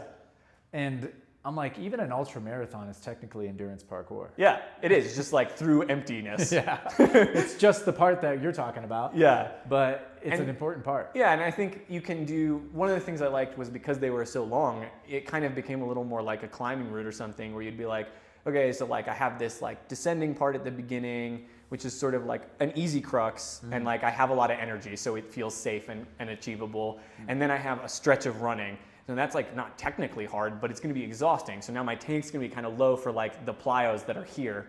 So I might have to like do some vaults over a couple of them because it's just unrealistic at this point to get that much out of the tank. Because I also have to save energy for this next part afterwards. And so you get this kind of strategic thing happening, which is kind of fun. Yeah, that is cool. And fun to think about. And like it doesn't, like the thing is it doesn't produce like as exciting a looking thing, but it's very intellectually stimulating to kind of think like, where can I push like harder and so I can go faster and do something a little more interesting, and where is like a dumb place to do that that's really not worth it. You know what I mean? Like, and then the other thing too is, and it really made, this is like the reason I transitioned in this, is I was like, wow, I'm bad at running. Like, I'm very inefficient at this. Like, this part should be like where I'm conserving energy, or I'll maybe even filling the tank up again. Yeah, like, do you know what I mean? And sometimes I'd be like, fuck, like, what the fuck? Like, why is this so hard? And like, why doesn't it feel, like, we've all seen runners where we're like, wow, that person looks like they're just flying. Like, if I could run like that and jump like this, then I could fill those blank spots in a way that was much easier for me, but also much nicer to watch, because like beautiful running is actually kind of pleasant to look at. Yeah, absolutely. You know, and so that's kind of what drove me toward this gait-based training, was like, I think I need to understand the empty part, the nothing part, in order to actually do it. Yeah. Because that is actually where the problem was. So, I was like, the jumps, I've been working on this for years, and they're short-lived, so you can get away with doing them badly. Yeah. That's the thing. The gait cycle is like, I mean, how many steps are you actually taking? How many times are you actually repeating the same movement so inefficiently? Interesting. You're blowing my mind, because, again, when you try to make this argument, it always kind of falls apart, because ultimately, like we talked about, you don't really need parkour, and these things aren't really utility-based. Yeah, but they're cool. In an emergency situations, in these, you know, that old chestnut is like, we can't again, help it, like right? this, if you're going to try to like train for utility for some degree, it's like, and you want to be able to do the James Bond chase scene, that chase scene's 17 minutes long. It's dude. fucking crazy. You need to have endurance, and you need to be able to sprint like crazy, and you need to be able to do so. Even just from a very like baseline, you know, And if obviously you're actually that's, making that that's case, like part of the it's so interesting. the vision, right? Is like there's these chase scenes in these movies that we all know are impossible. Yeah. But wouldn't it be cool if you could actually do that? Yeah. Do you know what I mean? Like, like somebody should do that run. Do you know what I mean? Like that should be like. And part of the reason the drone was so important was I needed people to see that it was not broken up, that I did not take breaks, that it really was the thing you saw. Yeah. Because often we film lines, and Oh, yeah. if they're too complicated, we just do them in pieces. Yep. You know what I mean? Which is like really cool as a performance art, but athletically is not the same thing as actually doing the whole thing. Yeah. And the truth is, the line that you made, you can't actually do as the whole thing because you would burn out. So you would have to make Or you would need to like stop and take a breath and refocus. Right. Like sometimes it's mentally, like you're saying, it's like it's not always even fatigue physically. It can be just like, well, I can't do that into that because I need a moment. I just need a second to I need be to like, visualize this like, challenge. Like I need to like feel that I can like, let me just take a second and make sure that like if I push that hard off my leg, it's not gonna just like buckle out underneath me and I'm gonna like fall to my death. You know what I mean? Like that. Yeah. So like, and I wanted it to all be smooth like that, but increasingly I feel like actually it's kind of cool to like reach the edge of something and stop. And like back up and then just like do it afterwards. Like who cares? You know what exactly. I mean? Like that's sick. I love that too. Yeah, I love that about your some of the content that you produce. Is that is like, and here's where it is that kind of challenge. Yeah. It's like, okay, maybe you're cruising along. Even in James Bond, it's like. That's actually one of the more authentic parts about some of those chase scenes, not only in that movie but other movies.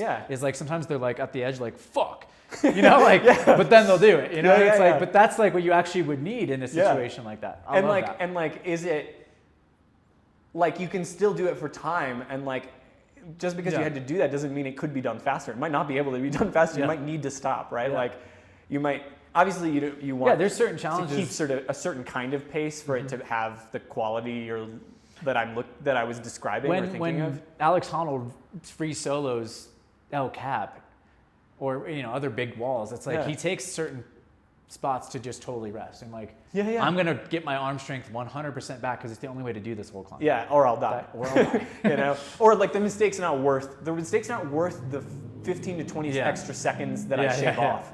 I mean, that was the other thing that I found kind of interesting that I found myself doing is like, I'd go to train with people and we'd be like coming down from something and they'd be like bouncing down and doing something. We weren't in training, we were like coming down from a roof. Yeah. And I'd be like, why?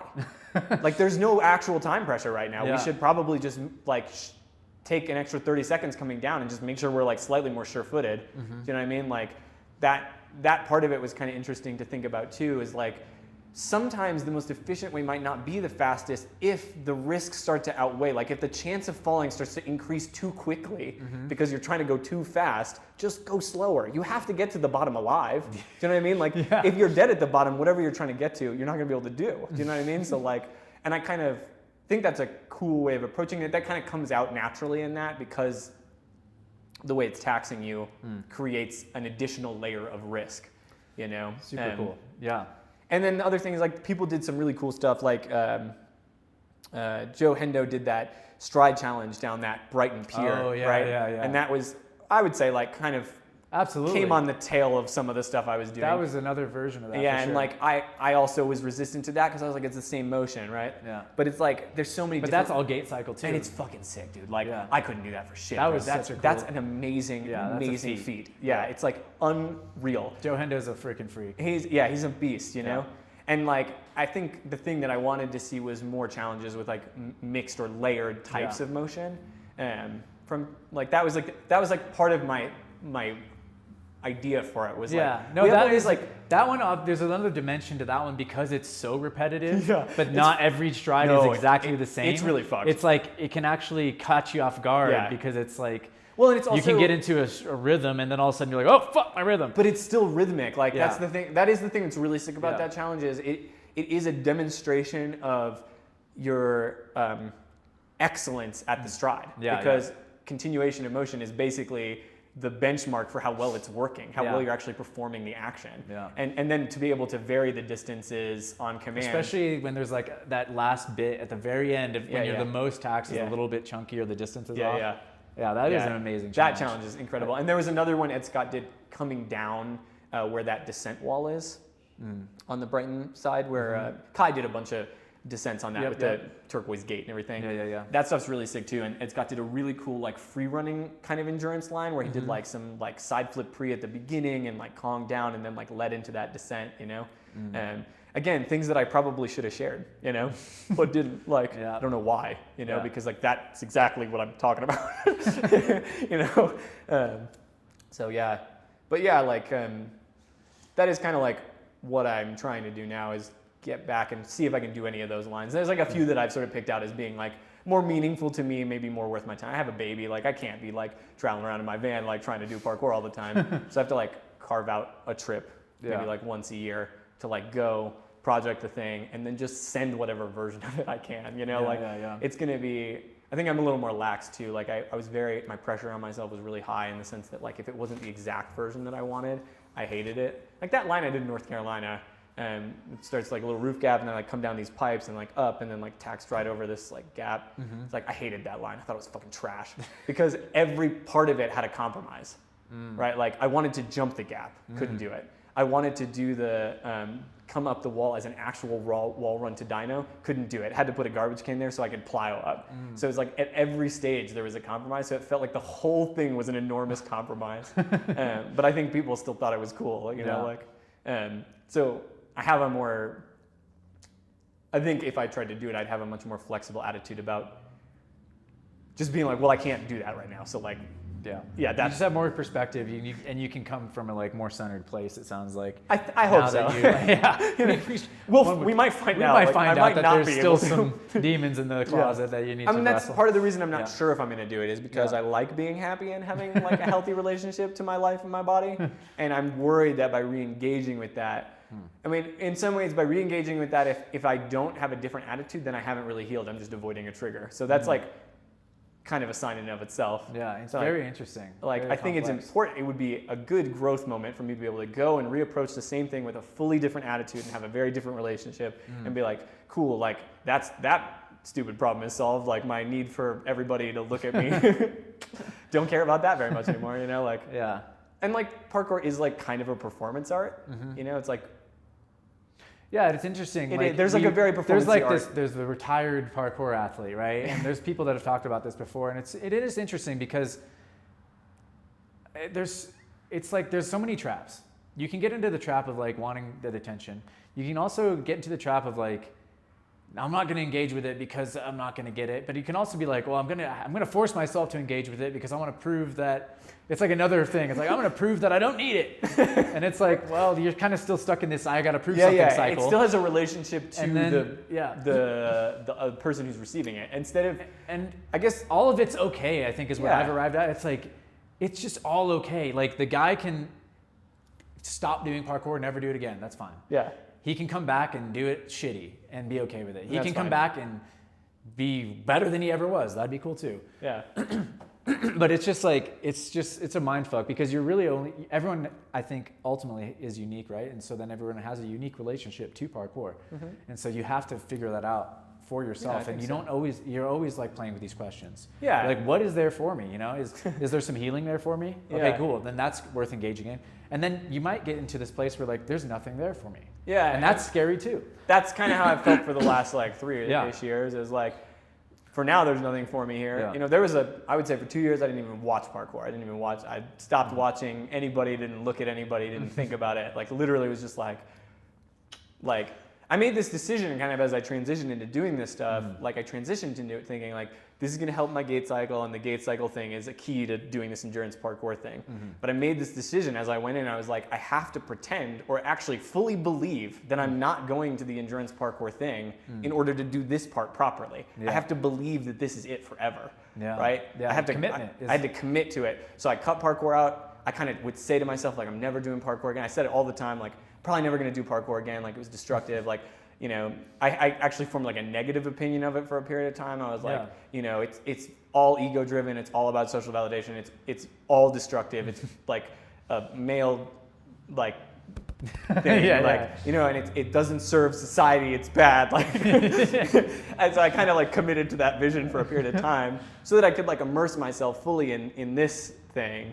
And as I'm kind of reaching a point, I'd say I'm like right on the transition right now which is why it was kind of fun that you reached out, because I was like, hey, it's actually like a chance to re-engage just a little bit. Yeah. With like, okay, so I'm gonna try to do parkour again. Like, how do I do that now? Like, what's that look like? Like, I have no intention of like doing parkour like this year necessarily. Like, for me, it's like a transition from a specific kind of resistance training into like, okay, I gotta do, like parkour is dynamic and explosive. So I gotta be dynamic and explosive again somewhere with my body. And for me, like the key is to start with something I'm very unfamiliar with, where I'm a total novice. And it's like trying to learn how to be dynamic and explosive inside this sort of pattern of motion that I know happens inside the gait cycle, which I definitely was not doing. Like I could pull up clips of me running in parkour and just be like, I'm just not doing any of that, you know, which is probably why I didn't feel super great. Like, like I just wasn't creating leverage in an efficient way at all. Like, it wasn't like the least efficient thing in the universe, but it was inefficient enough that it was like problematic. And so it's like reapproaching the kind of dynamic, sort of explosive nature of it, but outside the sport still. So it's like each layer I'm trying to suture back in components of the sport until I'm doing the actual thing, you know? So like for me, it's like I'm starting with boxing and then I'm gonna do some Muay Thai probably. And I'm just also really interested in wrestling for the ranges of motion and stuff. But all of those give me a chance to kind of move explosively through big ranges of motion that do have a pretty strong relationship to throwing in the gait cycle. But then they're new, so I've never done them before. And then from there, I'm gonna try jumping, but like it's track and field.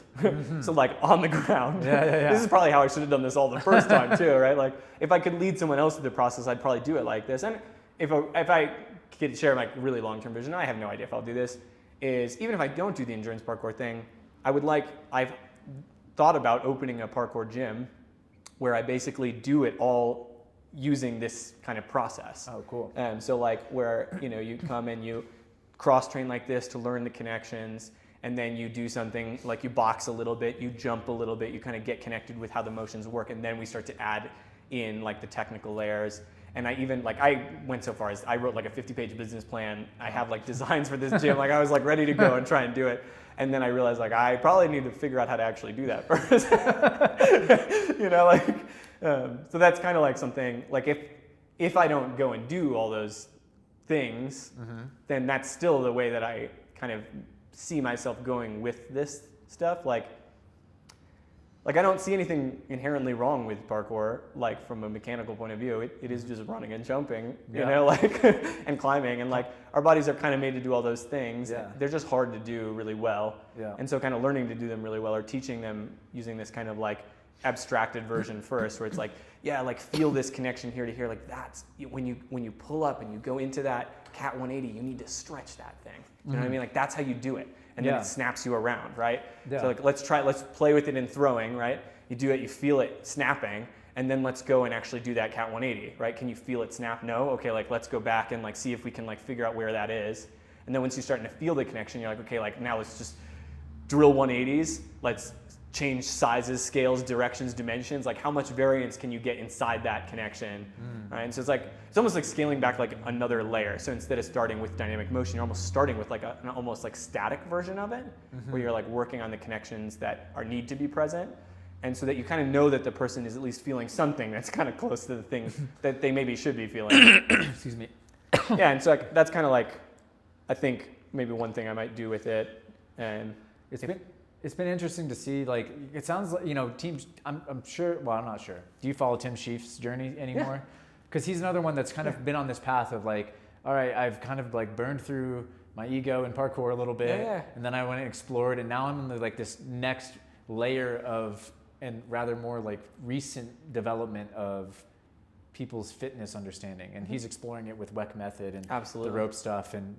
But again, the sort of, I identify a lot with Tim Sheaf. Yeah. Like when I look at Tim Sheaf, I'm like, we're kind of on like this same weird journey. Yeah. Like I don't know why, you know? And like we don't really know each other at all. Like it's funny, like to like look at, and I don't think he really knows like who I am. I don't think he's maybe never heard of me. Like he might have. Who knows? Yeah, but like it's kind of fun to like watch his journey. And like he's an interesting guy, and there's parts of his journey that like make me like hope that like he finds peace in whatever he's doing, you know?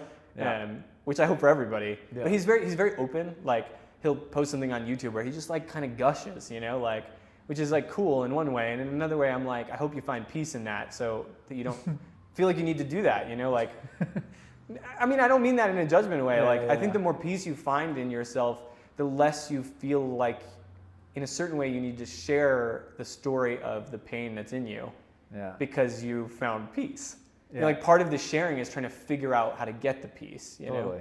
And so like, and I think I was doing a lot of that too, right? Like, so like, and like one thing I found is like the better I feel and the more balanced I feel, the less I kind of do desire like a sharing of, you know, like I haven't even posted that I have a child on the internet. You know what I mean? Like even on my Facebook, like I don't even have it there. Like I don't even care. Like I start putting it there and then I start to feel kind of like anxious about it because I'm like, oh, social media, and I'm like, fuck that. Like I'll just have the baby. Like that's the best part. Like I don't really care what anybody thinks about my baby. Well, and it's a great context. It's adding great context to your life, I think. Like I mean, it's part of just getting older and it's part of like maybe not having the success that you thought you wanted in parkour initially. And then finding out that like, oh, there's like a whole, you don't realize how trapped you are in it sometimes. But then you're like, wow, like just that question is like, do I even need to be on social media? Like, because for a while it's like, well, of course, that's my identity. But if you're like, if you're not like, if you're not in that mode anymore, then there's new questions and there's new things, and it's just nice. I mean, I think I've had, and I identify with both you guys, I think, with to a degree in terms of just like moving the pendulum around like all to extremes many times, but like sometimes but I think when you're a certain kind of I person, do you well have to with learn extremes. It's like I'm like, I want to know where the limit is. I'm like, I want to go from thinking it's my entire life to like rejecting it entirely and feel everything in between, and then I can figure out where's a good spot. Where's my spot? Yeah, totally. And like the social media thing is kind of interesting because I actually got rid of my phone and got like, I don't know if you've ever seen those light phones. Oh yeah. Like an ink screen. They're ridiculous, honestly. And I had one of those for like almost 2 years. Like I had no, like, I would go out and the only way you could call it was to call me, and I would probably miss that call. Like, and my wife loved that, you know?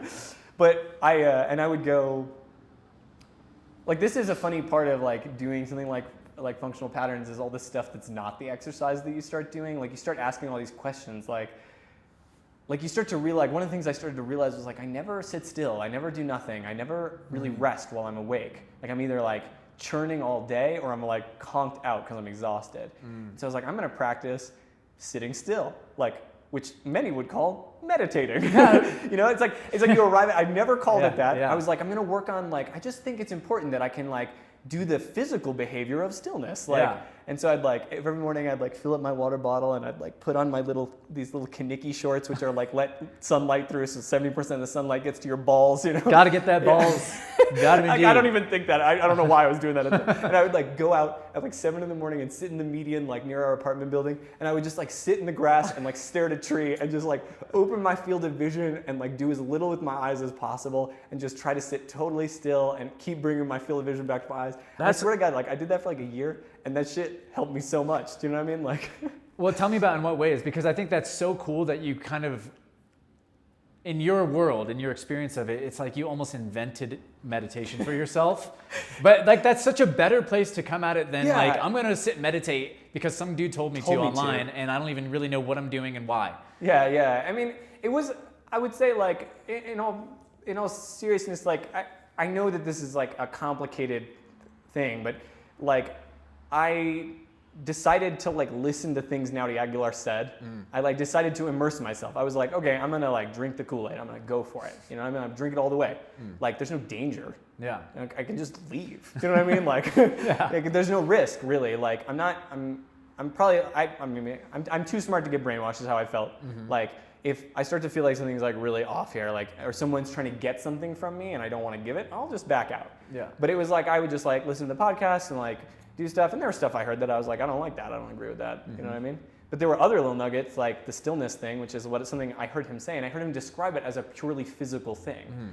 And that was the thing that made it really different for me. Like I had always heard meditation described as a sort of like, it's always described spiritually. So there's always this language used that makes it like, find stillness, right? is not the same as be still. Literally, do not move. Yeah. Like that's what I'm telling you to do, you know? So it's like, I would try to find stillness, like, but it's like, I'm not being still, you know? Yeah. And so like, and that's another contrast. That's another thing, like, if you don't know stillness, if you don't know silence, yeah. then you don't know. I grew up in New York, bro. Dude, I don't know stillness. you don't and fucking silence. Yeah, I don't know what those are. You know what But I mean? like, I love that because I've had the similar awakening, you could call it. You know, again, I like the spiritual language. That's kind of that's my vibe. Here's the thing, but I too. think that, again, it's better. Language. It's language. It's all fake. Like yeah, it's all bullshit. It's all like a made-up thing. It's all just a finger just, point, like, right? like vibrating noises that we shoot from our throats to try and communicate what's happening out here. Yeah. And as long as you can parse through the language from Yeah. the other person, we're all trying to say the same thing. Exactly. Like for some people, find stillness probably got them there. Yeah. And it just didn't work for me. It didn't Yeah. make any sense. Yeah. Be still. I needed to hear it that way. I and like the funny that. thing is, it's almost the same statement. Exactly. You know? It's like two words different, and it Yeah. suddenly made more sense to me. Yeah. I was like, oh, be still. Like that. You know what I mean? Like, I was like, I can do that. Yeah. Like, I get that. That makes sense to me. Yeah, You know? I love that. I think that's been one of the best things I've ever explored too. And I'm like you, like I'm not New York or anything, but I've struggled. That's one thing that I'm still I would consider myself weak at in terms of like Yeah, we all are. my ability to be still and weak. I mean, American culture in general has a bias towards expression, like doing stuff, being things, like saying Buying things. stuff. It's very. It's very like in your face, do it. And so like but that stuff is really, again, if you don't know it, if you can't get yourself to that extreme, then you don't even know exactly where you are. And that's so I love that. That's another theme that you've explored. That It was this kind of general concept. Like one of the things that functional boundaries really helped me with was this general. Like the word behavior started to mean something different to me. It's like before I thought of behavior as like, it's like hard. It's like there's no words for it. Like the things that I was choosing to do, like the actions I was choosing to engage in, instead of behavior being like an attribute of physical objects. Like water has behavior. Yeah. Do you know what I mean? Like when it's wet, it has different behavior than when it's frozen, and its behavior changes based on the environmental conditions it's in. It's not conscious in the way that we are, but is it? Maybe, right? Like, and know. that's I don't know the answer to that. Right, like what I would. I don't want to dive into that. What I'm saying, like, it was like I started to think like, oh, behavior is the physical, is an attribute of the material, right? So like, I need to change the material so it behaves the way I want it to. You know, like this body can't be calm. It's impossible. The material is wrong. Like I had to like build new collagen that held the skeleton in a slightly different place so that I could in fact be stiller, because I was actually like actively working to hold myself up all the time in a way that was not very relaxing. My muscles were like doing something.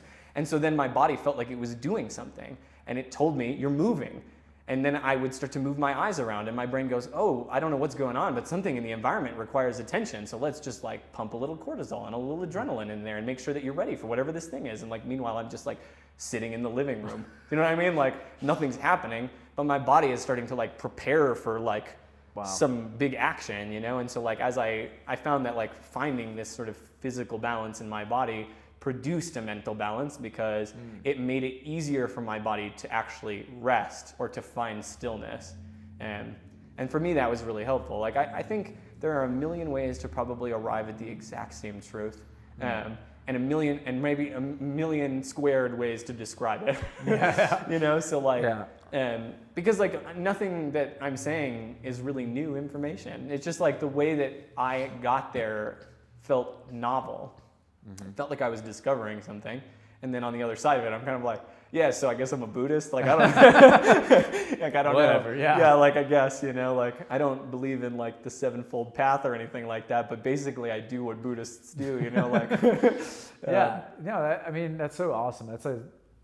I love that. And I also had like when I started. That's a big stretch too. Like I watch TV every day and like eat ice cream. Like I'm not a Buddhist, you know what I mean? Yeah. But I find stillness. I try to find stillness every day, even if it's for just 5 minutes. And like even in that small way, it's been a really good. Like it helps me remember where that baseline is, so I can judge how far off of it I'm actually getting. Yeah. You know, like Sorry, I kind of interrupted. No, you. you're good. I don't even know. I just sounded like I was just going to say something monk. about, I was just going to take it to me for no reason and be like, I remember when I first started. It's a conversation. When I started. I mean, you're asking me a lot of questions.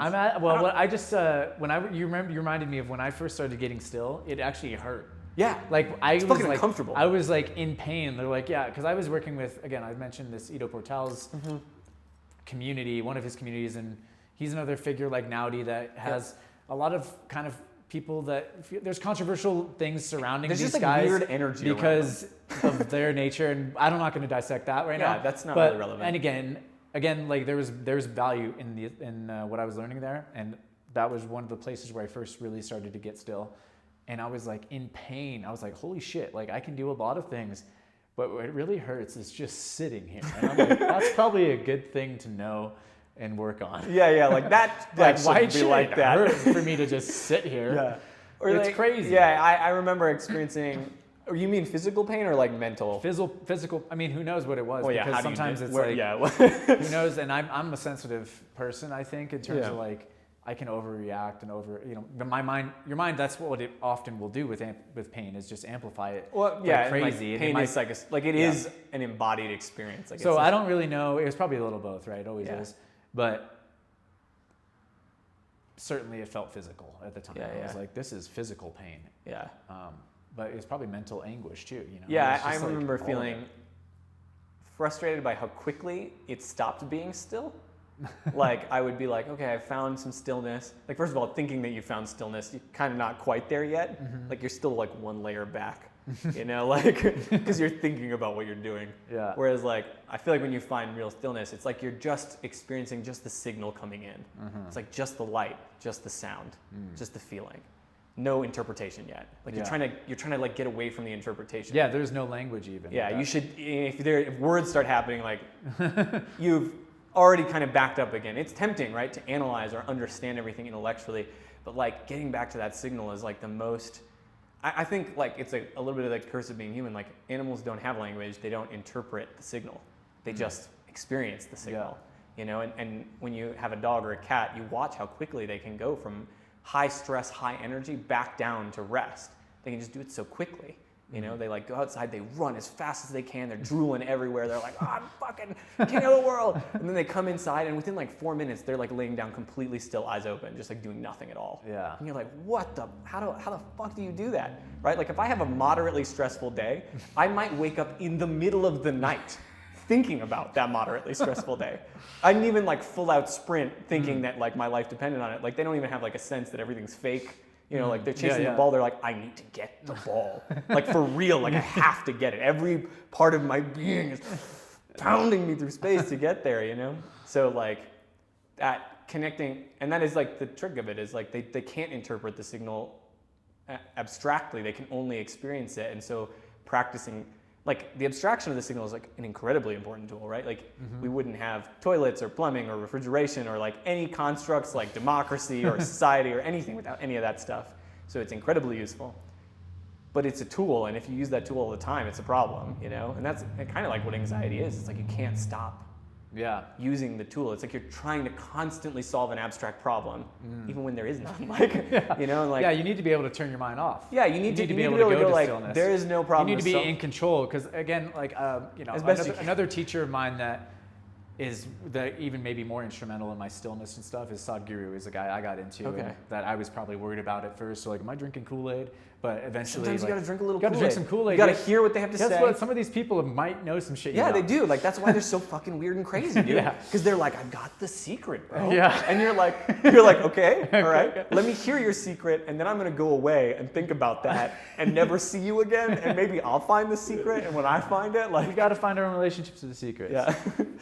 But one of his like, I don't even remember what I was gonna say. Doesn't matter. That's okay. I'm sorry. No, it's okay. What were we on though? Stillness and wow. You were saying being in control, like being able to decide just when. His analogy is like your hand doesn't slap you in the face at random. Yeah. It doesn't just fucking like, you're in control of it. Yeah. And then the same way you can be in control and ought to be in control of your mind. Yeah. And it shouldn't be like you're saying, trying to solve abstract problems endlessly. against your like without your consent. Like I swear to God, there were times in my life where basically 24/7 in my waking hours, I was like turning over the entire construct of capitalism in mind, like moving pieces around, being like, how would you change it though? Like, how would you do like forever, and then like reading books about it, and then just like doing that again. It's like, I'm just like at home. Like, you don't, that's not, also it's not your job. Like, you can't solve that problem. You know what I mean? Like, it's not your problem to solve. I mean, who knows too? Like, our lives are so complex. You might end up like man. getting to a place in your 50s where you're like, oh, that's why I thought about all that shit. Yeah. Because you actually do solve some weird political problem in that Yeah, space. I mean, it's not like... I think like you also said in hindsight, or maybe you didn't say this, but you said it in some way. In terms of like, when we were talking about science, this was in the other video, but when you're like, science kind of like fucks its way through into the brush and then looks back and it's like, oh yeah, we figured that out. And then it's like, test that. And then it's the same kind of thing. It's like, sometimes you don't even, I've had experiences where I'm like, whoa. Again, when I think the spot is purpose built for parkour, sometimes it's like, it's the same sort of feeling. It's like, this is weird. You know, like, and I've had that with thoughts and stuff. It's like, why did I have this crazy experience? And then a decade later, I'm like, that's why. So I think life is that crazy at times. It's not always. It'll give you just enough of those to be like, oh, and then it'll give you just enough of the other type of thing to make you think like none of that shit's real. None of that's real. Yeah, just to keep you on your toes. I'm just trying to figure out what's going on, just to keep you on your toes. And I'm lying to myself so I don't feel scared. No, I mean, I ultimately, whatever. No, everyone's got their own relationship to that question. Yeah, I have like I like that topic of, I think there have been times in my life where I've been like more delusional. Like senses of self-importance are a little higher. And in those times I've found that meaning presents quite easily. Because everything is about me. You know? And then in times where I've been, this is a bad way of saying it because I'm about to like put them together. In times where I've been more grounded in certain ways, I felt like, no, it's not. I'm just kind of here experiencing it. But I actually kind of think they're both true. Yeah. Like, there is a process at work, whether it has to like be divine or anything is like, it's really just a question of language. There's something happening and you are in it and it is interesting and it's doing something. Do you know what I mean? Like, you can't, like, that's like, if you go that vague, like, nobody can argue with that. Do you know what I mean? Like, why didn't the universe just stay an empty ball of dust? You know what I mean? Like, why? Like, why have all the attributes of the physical universe be precisely such that things clump together, right? That things can be liquid, that liquid can be polarized, that things can form in that polarized liquid. Like, it's too weird, you know? Yeah, it's like we're part of a story of some kind. Something, and like, I totally agree that they're not really, even though they sort of seem mutually exclusive, they're not at all, because I think when you're building like, when you have a sort of bias or like when you accidentally or on purpose like kind of fuck yourself by building an egoic version of this, but you're also like in this delusional state, but you're also maybe accessing like higher levels of consciousness, because sometimes you can like, especially with true, bro. What? That's probably true. Yeah, well, I think like thoughts that I you're had in accessing that more delusional like state where I'm like, that still makes sense. You're aware of stuff, but it's unstable. Yeah. And so again, like I think that's what the stillness actually is. In some ways, helps people build. In what I've noticed is when you can access crazy states, and like there's been times where I'm like, oh my god, in parkour, I'm like, I'm fucking basically on the cusp of flying. You know? I'll figure it out. I'm about to figure that out. You know, like I'm gonna figure that shit out, and then like. I mean,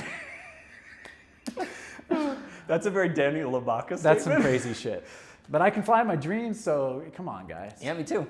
I've done some stuff in my dreams that I'm pretty sure can be done. But all I'm saying is like you're insane because you're kind of approaching at it like from this warped perspective, like you're stuck. You're stuck inside you. Well, and also, but like I think if you like you're saying, there's actually realistic. If you just look at it naturally, or just the way it is meaningful. It's not like all about you, except in the fact that you are it. So yes, you. It is all about you, but not you. You is a different version of you. Like you're like you one with all of it. You as the piece of everything. Yeah. So that's kind of what I meant. Like you're trapped in the subjective observer, even though that subjective observer really cannot be separated from the whole thing it's a part of. Like it is a fake story that we live, where you're like, I'm me, and this is me, and this is my life, you know? And then you die, and you turn into dust, and every part of you becomes something else. Yeah. You know, so it's like, where were you? Like, were you really at all? Like, you know, and like, there is a... If anything, you are the not thing. Yeah, I mean, I think that's what we are. If yeah, we're anything, there's a strong line of philosophical reasoning that's pretty hard to argue with. Yeah. That basically says that, like, yes, consciousness is an attribute of the universe from which we emerge, not something that emerges from the physical universe. Yeah, that's what I sort of. Yeah. As far as I can tell, that's the truth. Like straight up. I mean, like. But that's my leading like theory. As I can that's tell, my leading that's theory. The truth. Yeah, I mean, that's that's the one I subscribe to the most. Like at least what I feel like is the most true. I would say like. I think at the foundation, like ultimately, I haven't experienced that, so I can't say for sure. No, but I've experienced enough like different dimensions of consciousness and like not being me, or like feeling like I'm not me or whatever, to be like there's something there. Like yeah, I mean, I think. Like, some people might listen to that and might scoff and consider themselves very scientific. But one thing to consider is that the current state of science strongly suggests the universe is non-physical in nature. Yeah. So like you need to get behind that. Like materialism is dead. Like if you're a scientific person, you're not a materialist anymore. And so like a lot of these people are kind of holding on to an old material version of science and scoffing at stuff like this as if it's pure spiritualism. But like we have a framework for understanding reality that is the most predictive thing that's ever existed in all of human history, and it strongly suggests the universe is non-material. So like we need to like wrap our heads around like what that means, you know, like. And ultimately, we're never going to figure it all out. Yeah, we probably aren't. So like, it doesn't. Yeah, it probably doesn't matter at all. It doesn't really matter. Yeah. But okay, let's we kind of like got here, but we didn't quite finish it. So like, what really like landed? Functional patterns was helping you. What made you decide I'm going to found my own business for it? And how is that going to be? You know, this is the next. I like this story. Yeah.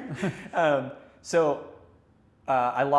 had a sponsor, a company called Skydio that made these automated drones, and now they've fully sold out. They stopped making a commercial product for consumers. They just make weapons for the military and for like big industrial projects. So they can go fuck themselves. And I don't feel bad about saying that. Like I think that's fucking lame as hell. Yeah, but that's interesting. Keep going. I was making like $1,000 a month from them. I don't know how I convinced them. I was like, give me $1,000. Which actually, when I think about it now, I probably should have been paid more money for the amount of material I was making and the number of people I was reaching. I probably should have tried to ask for a little more than that. But it was enough to like scrape by in a van, you know? I was like, as long as I don't go anywhere in this van. Right? So I just like park outside someone's house and kind of bum off them a little bit, you know, like I'm gonna use your stove and like use your bathroom. I was like, oh, but I live in my van. So I was like, but I lost that sponsorship. I fell off that pole and broke my wrist and hurt myself. And then COVID hit. So it was like everything just went to shit like all at once. And I went to stay with, Sophia was living, my wife was living with, at her mom's house in New York and working at a chiropractic clinic as a exercise physiologist. And so her mom works in a business where she goes back and forth between London and New York. So there was like 6 weeks where she had the apartment to herself. I came, I stayed. And we were like, okay, we need to make plans because like we cannot both live on your mom's couch. Like that's not going to work out. So we thought, let's look at cheap places to live. Like let's just Google like cheap places for millennials to live and like look at lists. And Colorado Springs came up. Nice. Decently high, and I had driven through it once, and my only experience of Colorado Springs was Garden of the Gods. So I was like, Colorado Springs is a paradise from heaven. And I've been to Manitou Springs, I'd been to the falls, I'd passed through just one time. Yeah. It was actually the first trip I ever did in my van. So it's kind of funny, like the way that my van life kind of like circled back to the same spot it had started. And so we like found a place on Craigslist in Manitou. Like sight unseen, we were like, we're gonna rent this. It was like $800 a month or something, like kind of nothing for this like cabin in the woods. We were like, this is a good place to hang out during COVID. Like, it was like, we were in New York. It was like the peak too. Like the Empire State Building was like red. We were like, I don't really understand what's going on or like how intense this is gonna be. But like, if the zombies come, like let's make sure we're not here. You know, or if it gets worse, like if things get crazier, I'd rather be where there's less human beings crammed onto an island, and where I can afford things. And so I flew back to Phoenix where my van was, and I drove up from there. And then she flew into Denver, and I came to pick her up. And I was in Denver, and I was like thinking, like, what am I gonna do? Like, how am I gonna make money? Like, I took like almost too long off of video stuff. I don't really want to do it. It was fun in college, but it's like really not what I like doing. I kind of hate it, you know. But like parkour is definitely not a thing. And I was like, God, maybe we should like. She had her CPT. And I was like pretty into my functional patterns thing. I had no idea what I was doing. Just like working with my rubber bands. And I was like, maybe we should just like open a little personal training place. And we'll just do it like out of our house, like in Manitou. And so we got here and it started with her doing the personal training. And I helped get the clients. So I printed up this like really crappy flyer. We like went and bought a printer. Like the cheapest one, black and white, always prints off angle every time. And we printed up all these flyers, and I made a spreadsheet of every coffee shop in Colorado Springs, and we got in the car and we drove to them in the order I'd put them in, and we posted up flyers in every single one of them. And we got her like 3 clients within like a couple weeks, and she would travel to them, and we bought a cheap massage table, and she had like a Theragun, and we had some bands and like a Bosu ball. Dude, you guys bootstrapped the fuck out of this. Yeah, it was business. serious. That's amazing. We were like really built on pure love. Yeah, it was awesome. And it was amazing. It was like I can't speak highly enough of how amazing Sophia is. Like she's like my best friend in the whole world. Like I would do anything with her. Because like that was pretty crazy to do, and we'd already done some crazy. Like we kind of built the van together with the help of another person, and then we traveled in it together, and then we started this business. And so it's like each step's kind of working through like how do we communicate when we're solving challenging problems that we care a lot about, which is basically what having a child is. Like the whole thing is just how do we communicate about this challenging problem where we both care a lot. And so we did it. We started like that, and then I was like, it's not going to work in our house. Like this is never going to work. We need to like find a space, and so we found this little space down here that was like $300 a month, and it had like nice light. One big window was like 150 square feet. It was $350 a month, and I was like, I think the clients that we had were producing like $280 or something, and I was like, we can do this. Like we just have to get one more person. You know what I mean? But we'll lose this if we don't do it. It was like the best thing we could possibly find. So we like kind of committed to it, and got like another client somehow. I don't know. And then it was she wanted to go to school for athletic training, and she did a year of she did like biology, chemistry, and like one other really hard class, like all in one semester. Jeez. And like burnt out super hard and was like, I don't think this is the right fit. And then she realized that there was this really great neuromuscular therapy program here, and she applied for that. And her aunt helped her pay for that, and she went and did that. And then while that was happening, it transitioned to me doing the clients, and at this time I had no certification of any kind. I was pretty much a full-on drug addict. So, like any day I wasn't training someone, I was high as soon as I woke up. If I was training someone, I would wait till I finished. And then immediately. But I probably smelled a little bit like weed most of the time. And I was basically just like out in the yard with my I had a WEC method rope, and I was like doing my WEC method thing, and on the Bosu ball, like trying all the things I'd seen and like doing all the functional patterns, just being like, what is this stuff? Like, what is this? I have to understand. Like, I can tell there's something in here. You know what I mean? If you've ever watched like a 10-minute video of WEC on Instagram, like the man is like full on out of his mind. Like that guy is he's like from a planet. Yeah, I think he actually may have bipolar disorder, is what I've heard from someone who has met him. Is he may actually have like a mental health issue. We all have something. Like I think those disorders too. I mean, that's a whole other topic. Yeah, it's like I'm saying that again as like an armchair like, psychologist, but he has a kind of oscillation of energy that goes sort of rhythmically that makes sometimes him look a little crazier than he actually is, because he's just acting kind of manic. So I remember this video really, really specifically of him in a bathtub with the camera above him. Okay. And he was in shorts, and he was in water, and he was like sloshing around. He was like grabbing his toes like this, and he was like, the third connects through to the fifth, and he was like, and that's why this. And that, like, I don't know all this stuff. Like, Yeah. And I remember watching it and literally just being like, there's something. He's trying to, he's out of his mind. He can't, like, that's not even honest. He can't communicate in a socially acceptable way right now. Yeah. But he's trying to say something about something he's experiencing, and there's value in it. If I can parse through it, like, I'll try. And so I started with a lot of stuff. I started really broad. And the business was basically a way of paying for me to learn. So I was like, I felt like I understood that I needed clients to work with so I could try things. Like, you know, and I was pretty upfront with everybody. I was like, I don't have a certification, but I've done parkour for like 14 years. Like, I'm a movement, like a decent like movement expert person. I'm and further than you. I'm at least 5 chapters ahead of most of you, so we can work together for some time. Don't worry. And I'm sorting my problems out, and they are getting better for me. So I can probably help you with yours. They're probably not as bad as mine.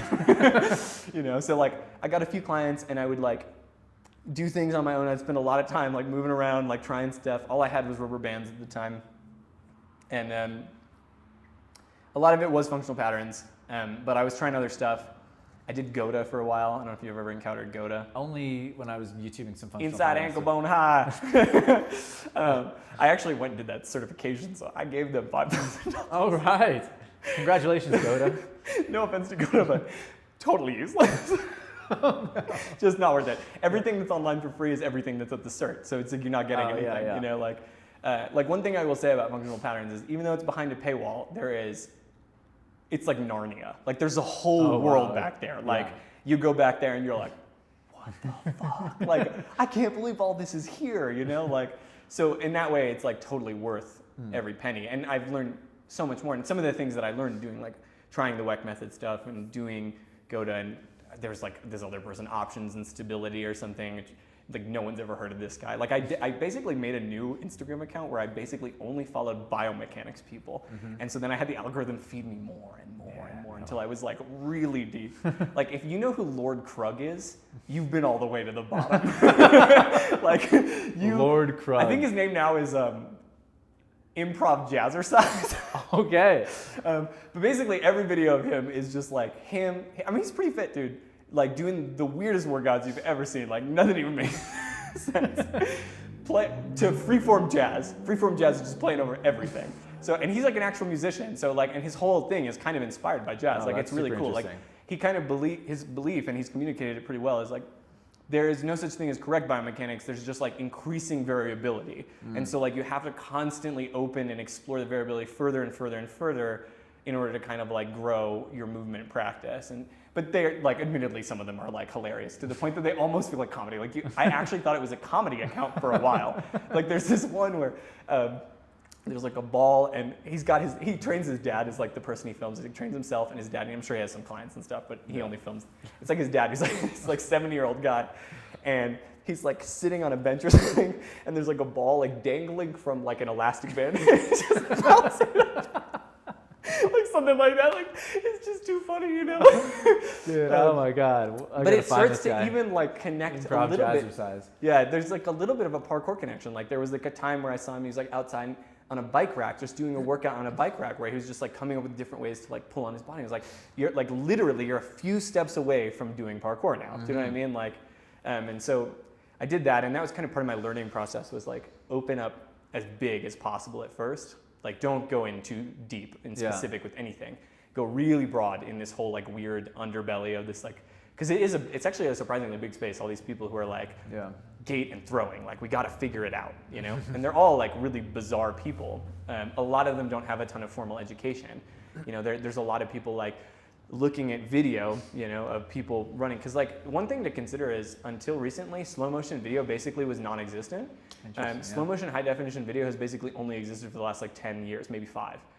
So actually being able to see movement in slow motion, in crisp video is something that we can only just do right now. So there's so much stuff about movement that these people are actually figuring out because they're the only one looking at the video. Like everybody else is in the lab measuring stuff on force plates, and these people are like, wait a minute, we're not done with observation yet. Like we can actually observe more fully now. And so they are seeing things and pointing things out. And like you'll see people post these pictures, you know, like basketball players like doing this like right before the jump and like going through the slow motion of it and being like, look at all this weird like turning stuff that's going on that like is not part of how we describe it in traditional strength and conditioning. And I just was very drawn in by all that. Like I was just like, yeah, like the truth is, it's in the pudding. Like the world has the truth. Like I don't care what you say. Yeah. If it doesn't, like, not that many people are made great athletes by strength and conditioning. Great athletes are made better by strength and conditioning. Sometimes great athletes succeed despite strength and conditioning, I would say even. Yeah. But I was seeing in functional patterns in particular improvements that really felt like that person was actually made more athletic. Like how did they do that? And it was the results that really drew me in more and more, where I was like, how do you do that? Like how did you make that person literally run faster? You know what I mean? Like I've never like seen, like there's certain results and like you have to dive really deep to see, like the funny thing about functional patterns is like the front facing part probably does not show the best people and the best results. Like you have to like I started another account that was just to follow functional patterns. So I because it's also like a weird world. So I was like, I just want to make sure that I kind of don't come across as a person who's like, I'm learning everything, like in case I wanted to go to a cert and they didn't like that. I was like, I'm gonna make sure that I kind of like protect my identity here and just get into this that way. And like, I followed tons and then it would feed me all the practitioners. And I started to encounter people, I was like, wow, like why have I never, that result's not on the, like where's this guy? Do you know what I mean? Like that should be like up at the top of the page. Like this dude like mogrified himself. Like he's got a different face and like, you're like, I don't even know like how that's possible, you know? And like I met people at the first cert who now I see them online and I'm like, dude, you have a different face. Like, like your jaw is like in a different position in relation to like the upper portion of your skull and your spine is like in a different shape. And like even the results I've gotten with myself are this, like the mandible stuff, not for me yet, but like structural stuff that like I didn't know was like possible. And so like it was those results that really drew me in, and it was working with other people that kind of helped me learn it. So it's like by working with other people, you're like working with a bunch of different versions of the same problem over and over and over again. You start to notice like little patterns. You're like, totally. Oh, it's the same thing again. Like, and wasn't that interesting that both those people are aggressive desk workers? Like, and this person played soccer and that person played rugby, and they present a similar thing as well that isn't in that population. So you start to notice little patterns. And then at some point, like the functional patterns training started to kind of dominate, and that's when I started to really go full in, and I like started to pursue the certifications and get the education. Yeah, and at this point, I've kind of not looked back. Like I kind of feel like I did that wide thing to judge the space, and now you're deep. And now I kind of know. I knew which. By that time, I kind of had decided like that's the one I'm gonna go deep in, because I feel like that one has the most. Like it has everything the other ones have and more. Like it felt like the most fleshed out, the most complete thing. And I worked with other practitioners and stuff to kind of to figure out more about it before I kind of pursued that as deep as I did. And so starting this business is kind of like a way of paying for my own learning process. Like it's like a funny, like I would say mutually beneficial relationship. Yeah. It's like, hey, you need help with a problem and you have no idea how to solve it. I spend all day thinking about biomechanics, which you're not gonna do. So like, even if I don't really have the answer, I'm still trying to do it better than you know? So I'll try and help you. And by doing that, I get to learn a lot, and you hopefully get a problem improved and or solved. And I get money. Yeah. Like, what do you know? Like literally everybody wins. And at the end, I learned more about my own body. Like I learned by like working with other people, I also figured things out about myself.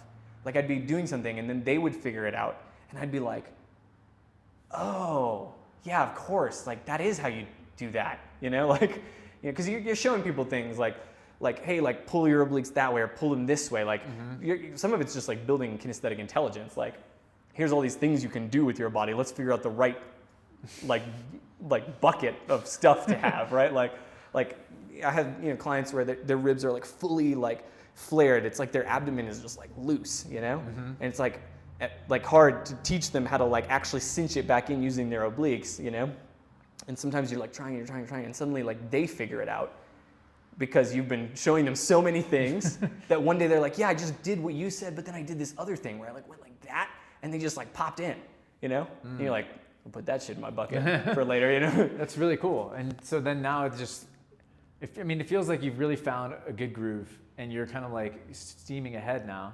Where are you taking it? Where do you see it all going for you? I mean, you kind of mentioned it already. We're maybe getting back into endurance parkour, but do you have a sense about like, are you gonna continue, you know, just your education, like, just like helping more and more people? Do you? I really like this work, and I find it really fulfilling. Sometimes it's a little exhausting. People are very difficult to deal with. People are funny, they need help, but they won't listen to you. It's very strange. They'll give you money, they won't listen to you. You're like, why are you here? So there's things about it that are difficult, but in general, I find it rewarding. I find it challenging and exciting. So like, if nothing else, like the simplest version of my life, maybe the most realistic and the thing that'll actually happen is, I'll just keep doing this. I'll keep working on my own body and make sure I have enough time to be a good dad. Like that's priority number one. Yeah. Anything else that happens is all like bonus fluff, you know? And like if I did the endurance parkour thing and people cared, it'd be like the only thing they saw, you know? But like, it just like as a reminder, like it will be a background activity in a lot of ways. Like I'll have to put effort in, but I won't be able to like give it everything that I did like before. Yeah. And I like working with, I like having a broad group of people. Like I got some teenagers, I got some older people, I got some fit people come in, they're already kind of studs, and I'm just like helping them figure out how to be better. Just stud it up a little bit more. You know, like people with chronic injuries and pain that haven't been able to sort it out in any other way. Like, and I like, it's nice to have challenges, like, because the work is, again, to make the analog to plumbing. It's like plumbing, but like a human body. You know, it's like you're looking at it, you start to feel it like it's an engineering problem. Like you're watching a very complex system, right?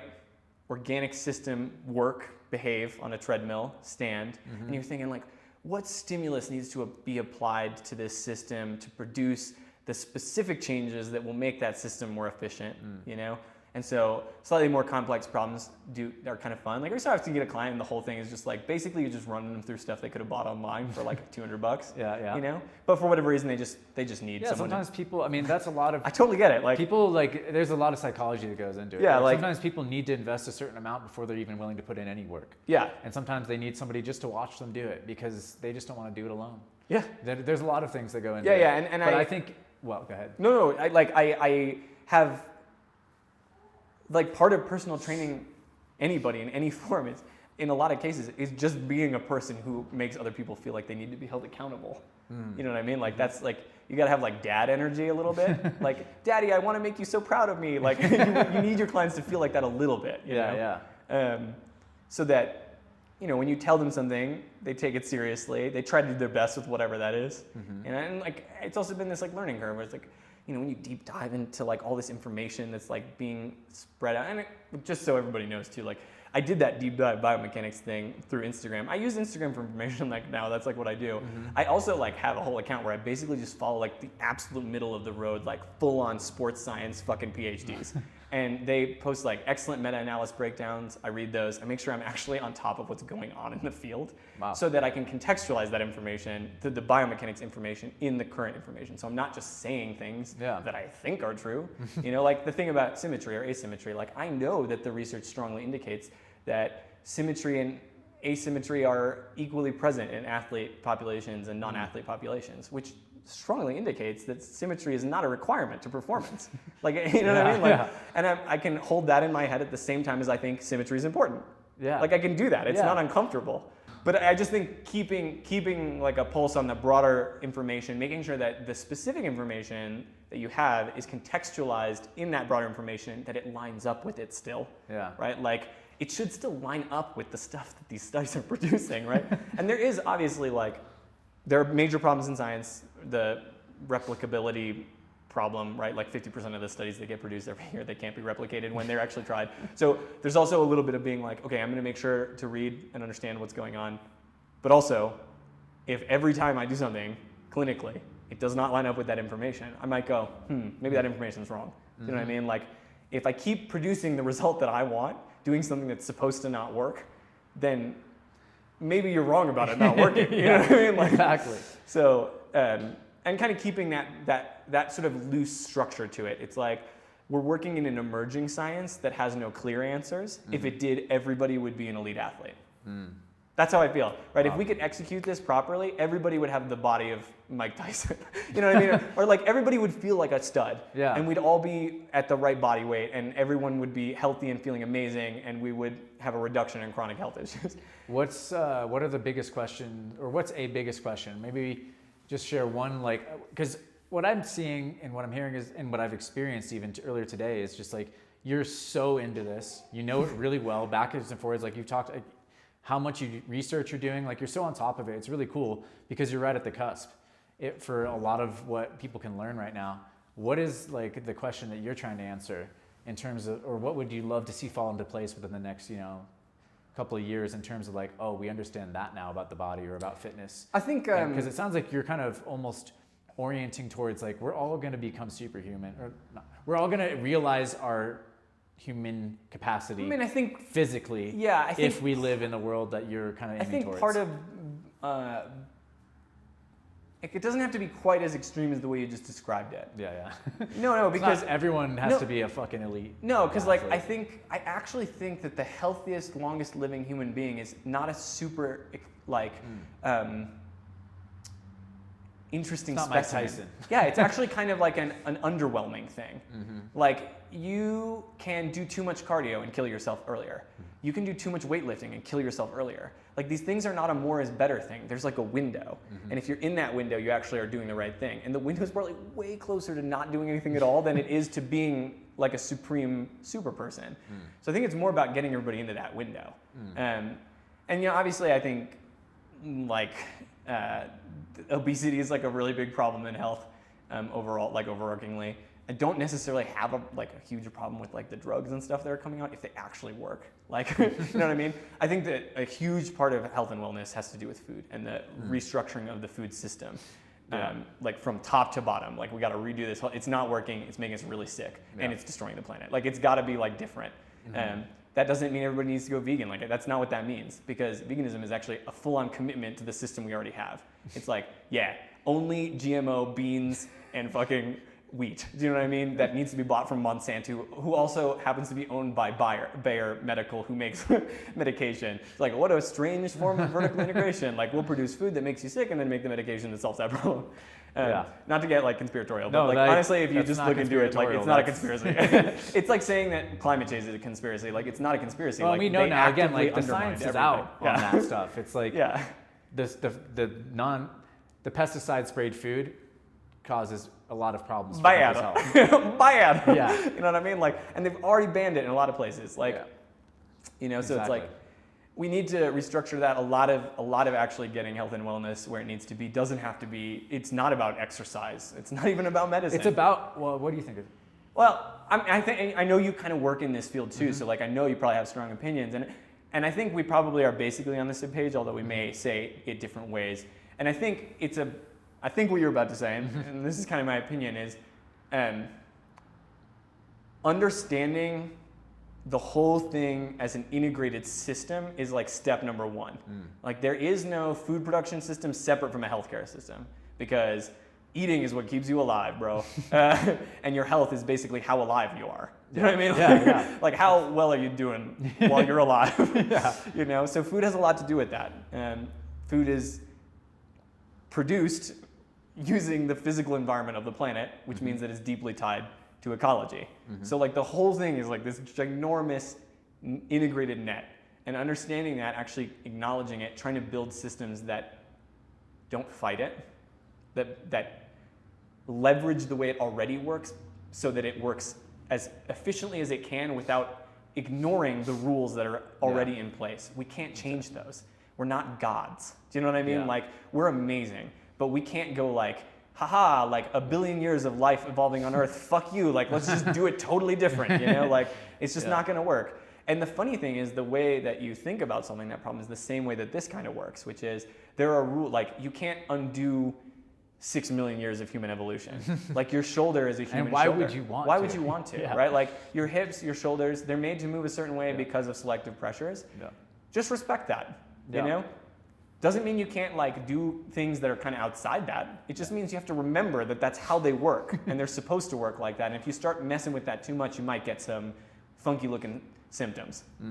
And so like, I think it's part of like that whole, you're kind of talking about a wave, like there is kind of a broader kind of cultural wave taking place of understanding like, hey, everything's a complex system. Like we have to understand systems. Like we're not good at it right now. It's not part of our culture. We have to understand, you know, like that, you know, in the frou-frou-y way, like everything's connected, but like literally they are. Like that's how it works, buddy. It's one, and because it's connected, then of course this problem is connected across all the way up and down. It's like we have a problem with connection and it manifests physically in our bodies, and that we're doing these truncated movements and linear movements. Isn't that funny, right? And like we're learning now that, we don't do it that way because actually everything's connected. And so we're learning how to we're discovering it at every level. Yeah. You know, we're discovering it in 100%. our bodies. We're discovering it across the systems that make up our civilization. And it's sort of, for Western society, and that's the other thing. It's not like we didn't know this already. Yeah, people knew this, but we came in with guns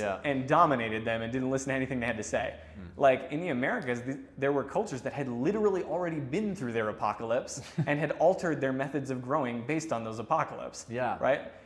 And actually, the funny thing is that it actually happened in Western civilization too. Like the Middle East used to be green and lush, and it's a desert now. We did that. Do you know what I mean? Like, the Aboriginals made the same mistake when they arrived in Australia, that they overhunted it and then used burning as a hunting tool, and they killed like 90% or like 98% of the large species, animal species that were there. And their culture that evolved from that was one that had an incredible reverence for the land, almost to the point of a fault, where they were kind of don't touch that rock. Yeah, don't do anything. Do you know what I mean? Like, ask permission from the rock before you move it. That's like a part of one of those cultures. I know. And I think which is cool. It's great. Again, that's a great presence to keep in your head. To romanticize their cultures as being like more connected to the earth is again totally racist. They are dumb people, just like me and you, right? We're dumb. We turned the world into a bunch of pieces and believed that if we could understand each piece, that we would understand the whole without ever trying to put it back together. That didn't work.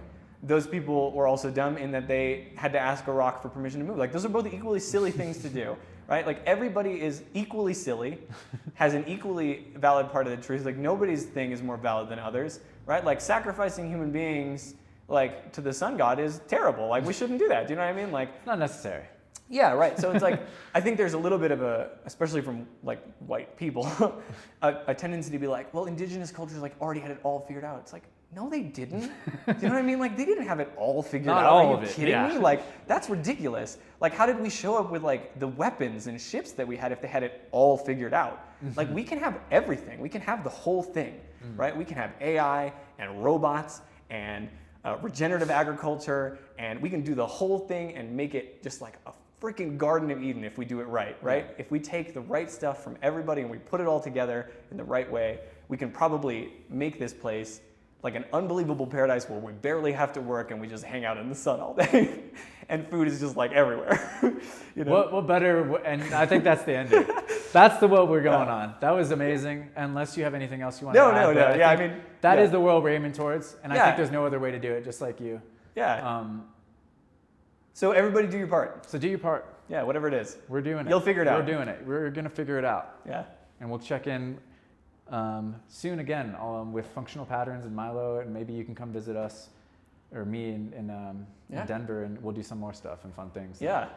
I mean, at some point too, thanks for giving me way more time than any father needs to. Yeah, my wife is definitely really happy about that. I should, right, I should probably get back to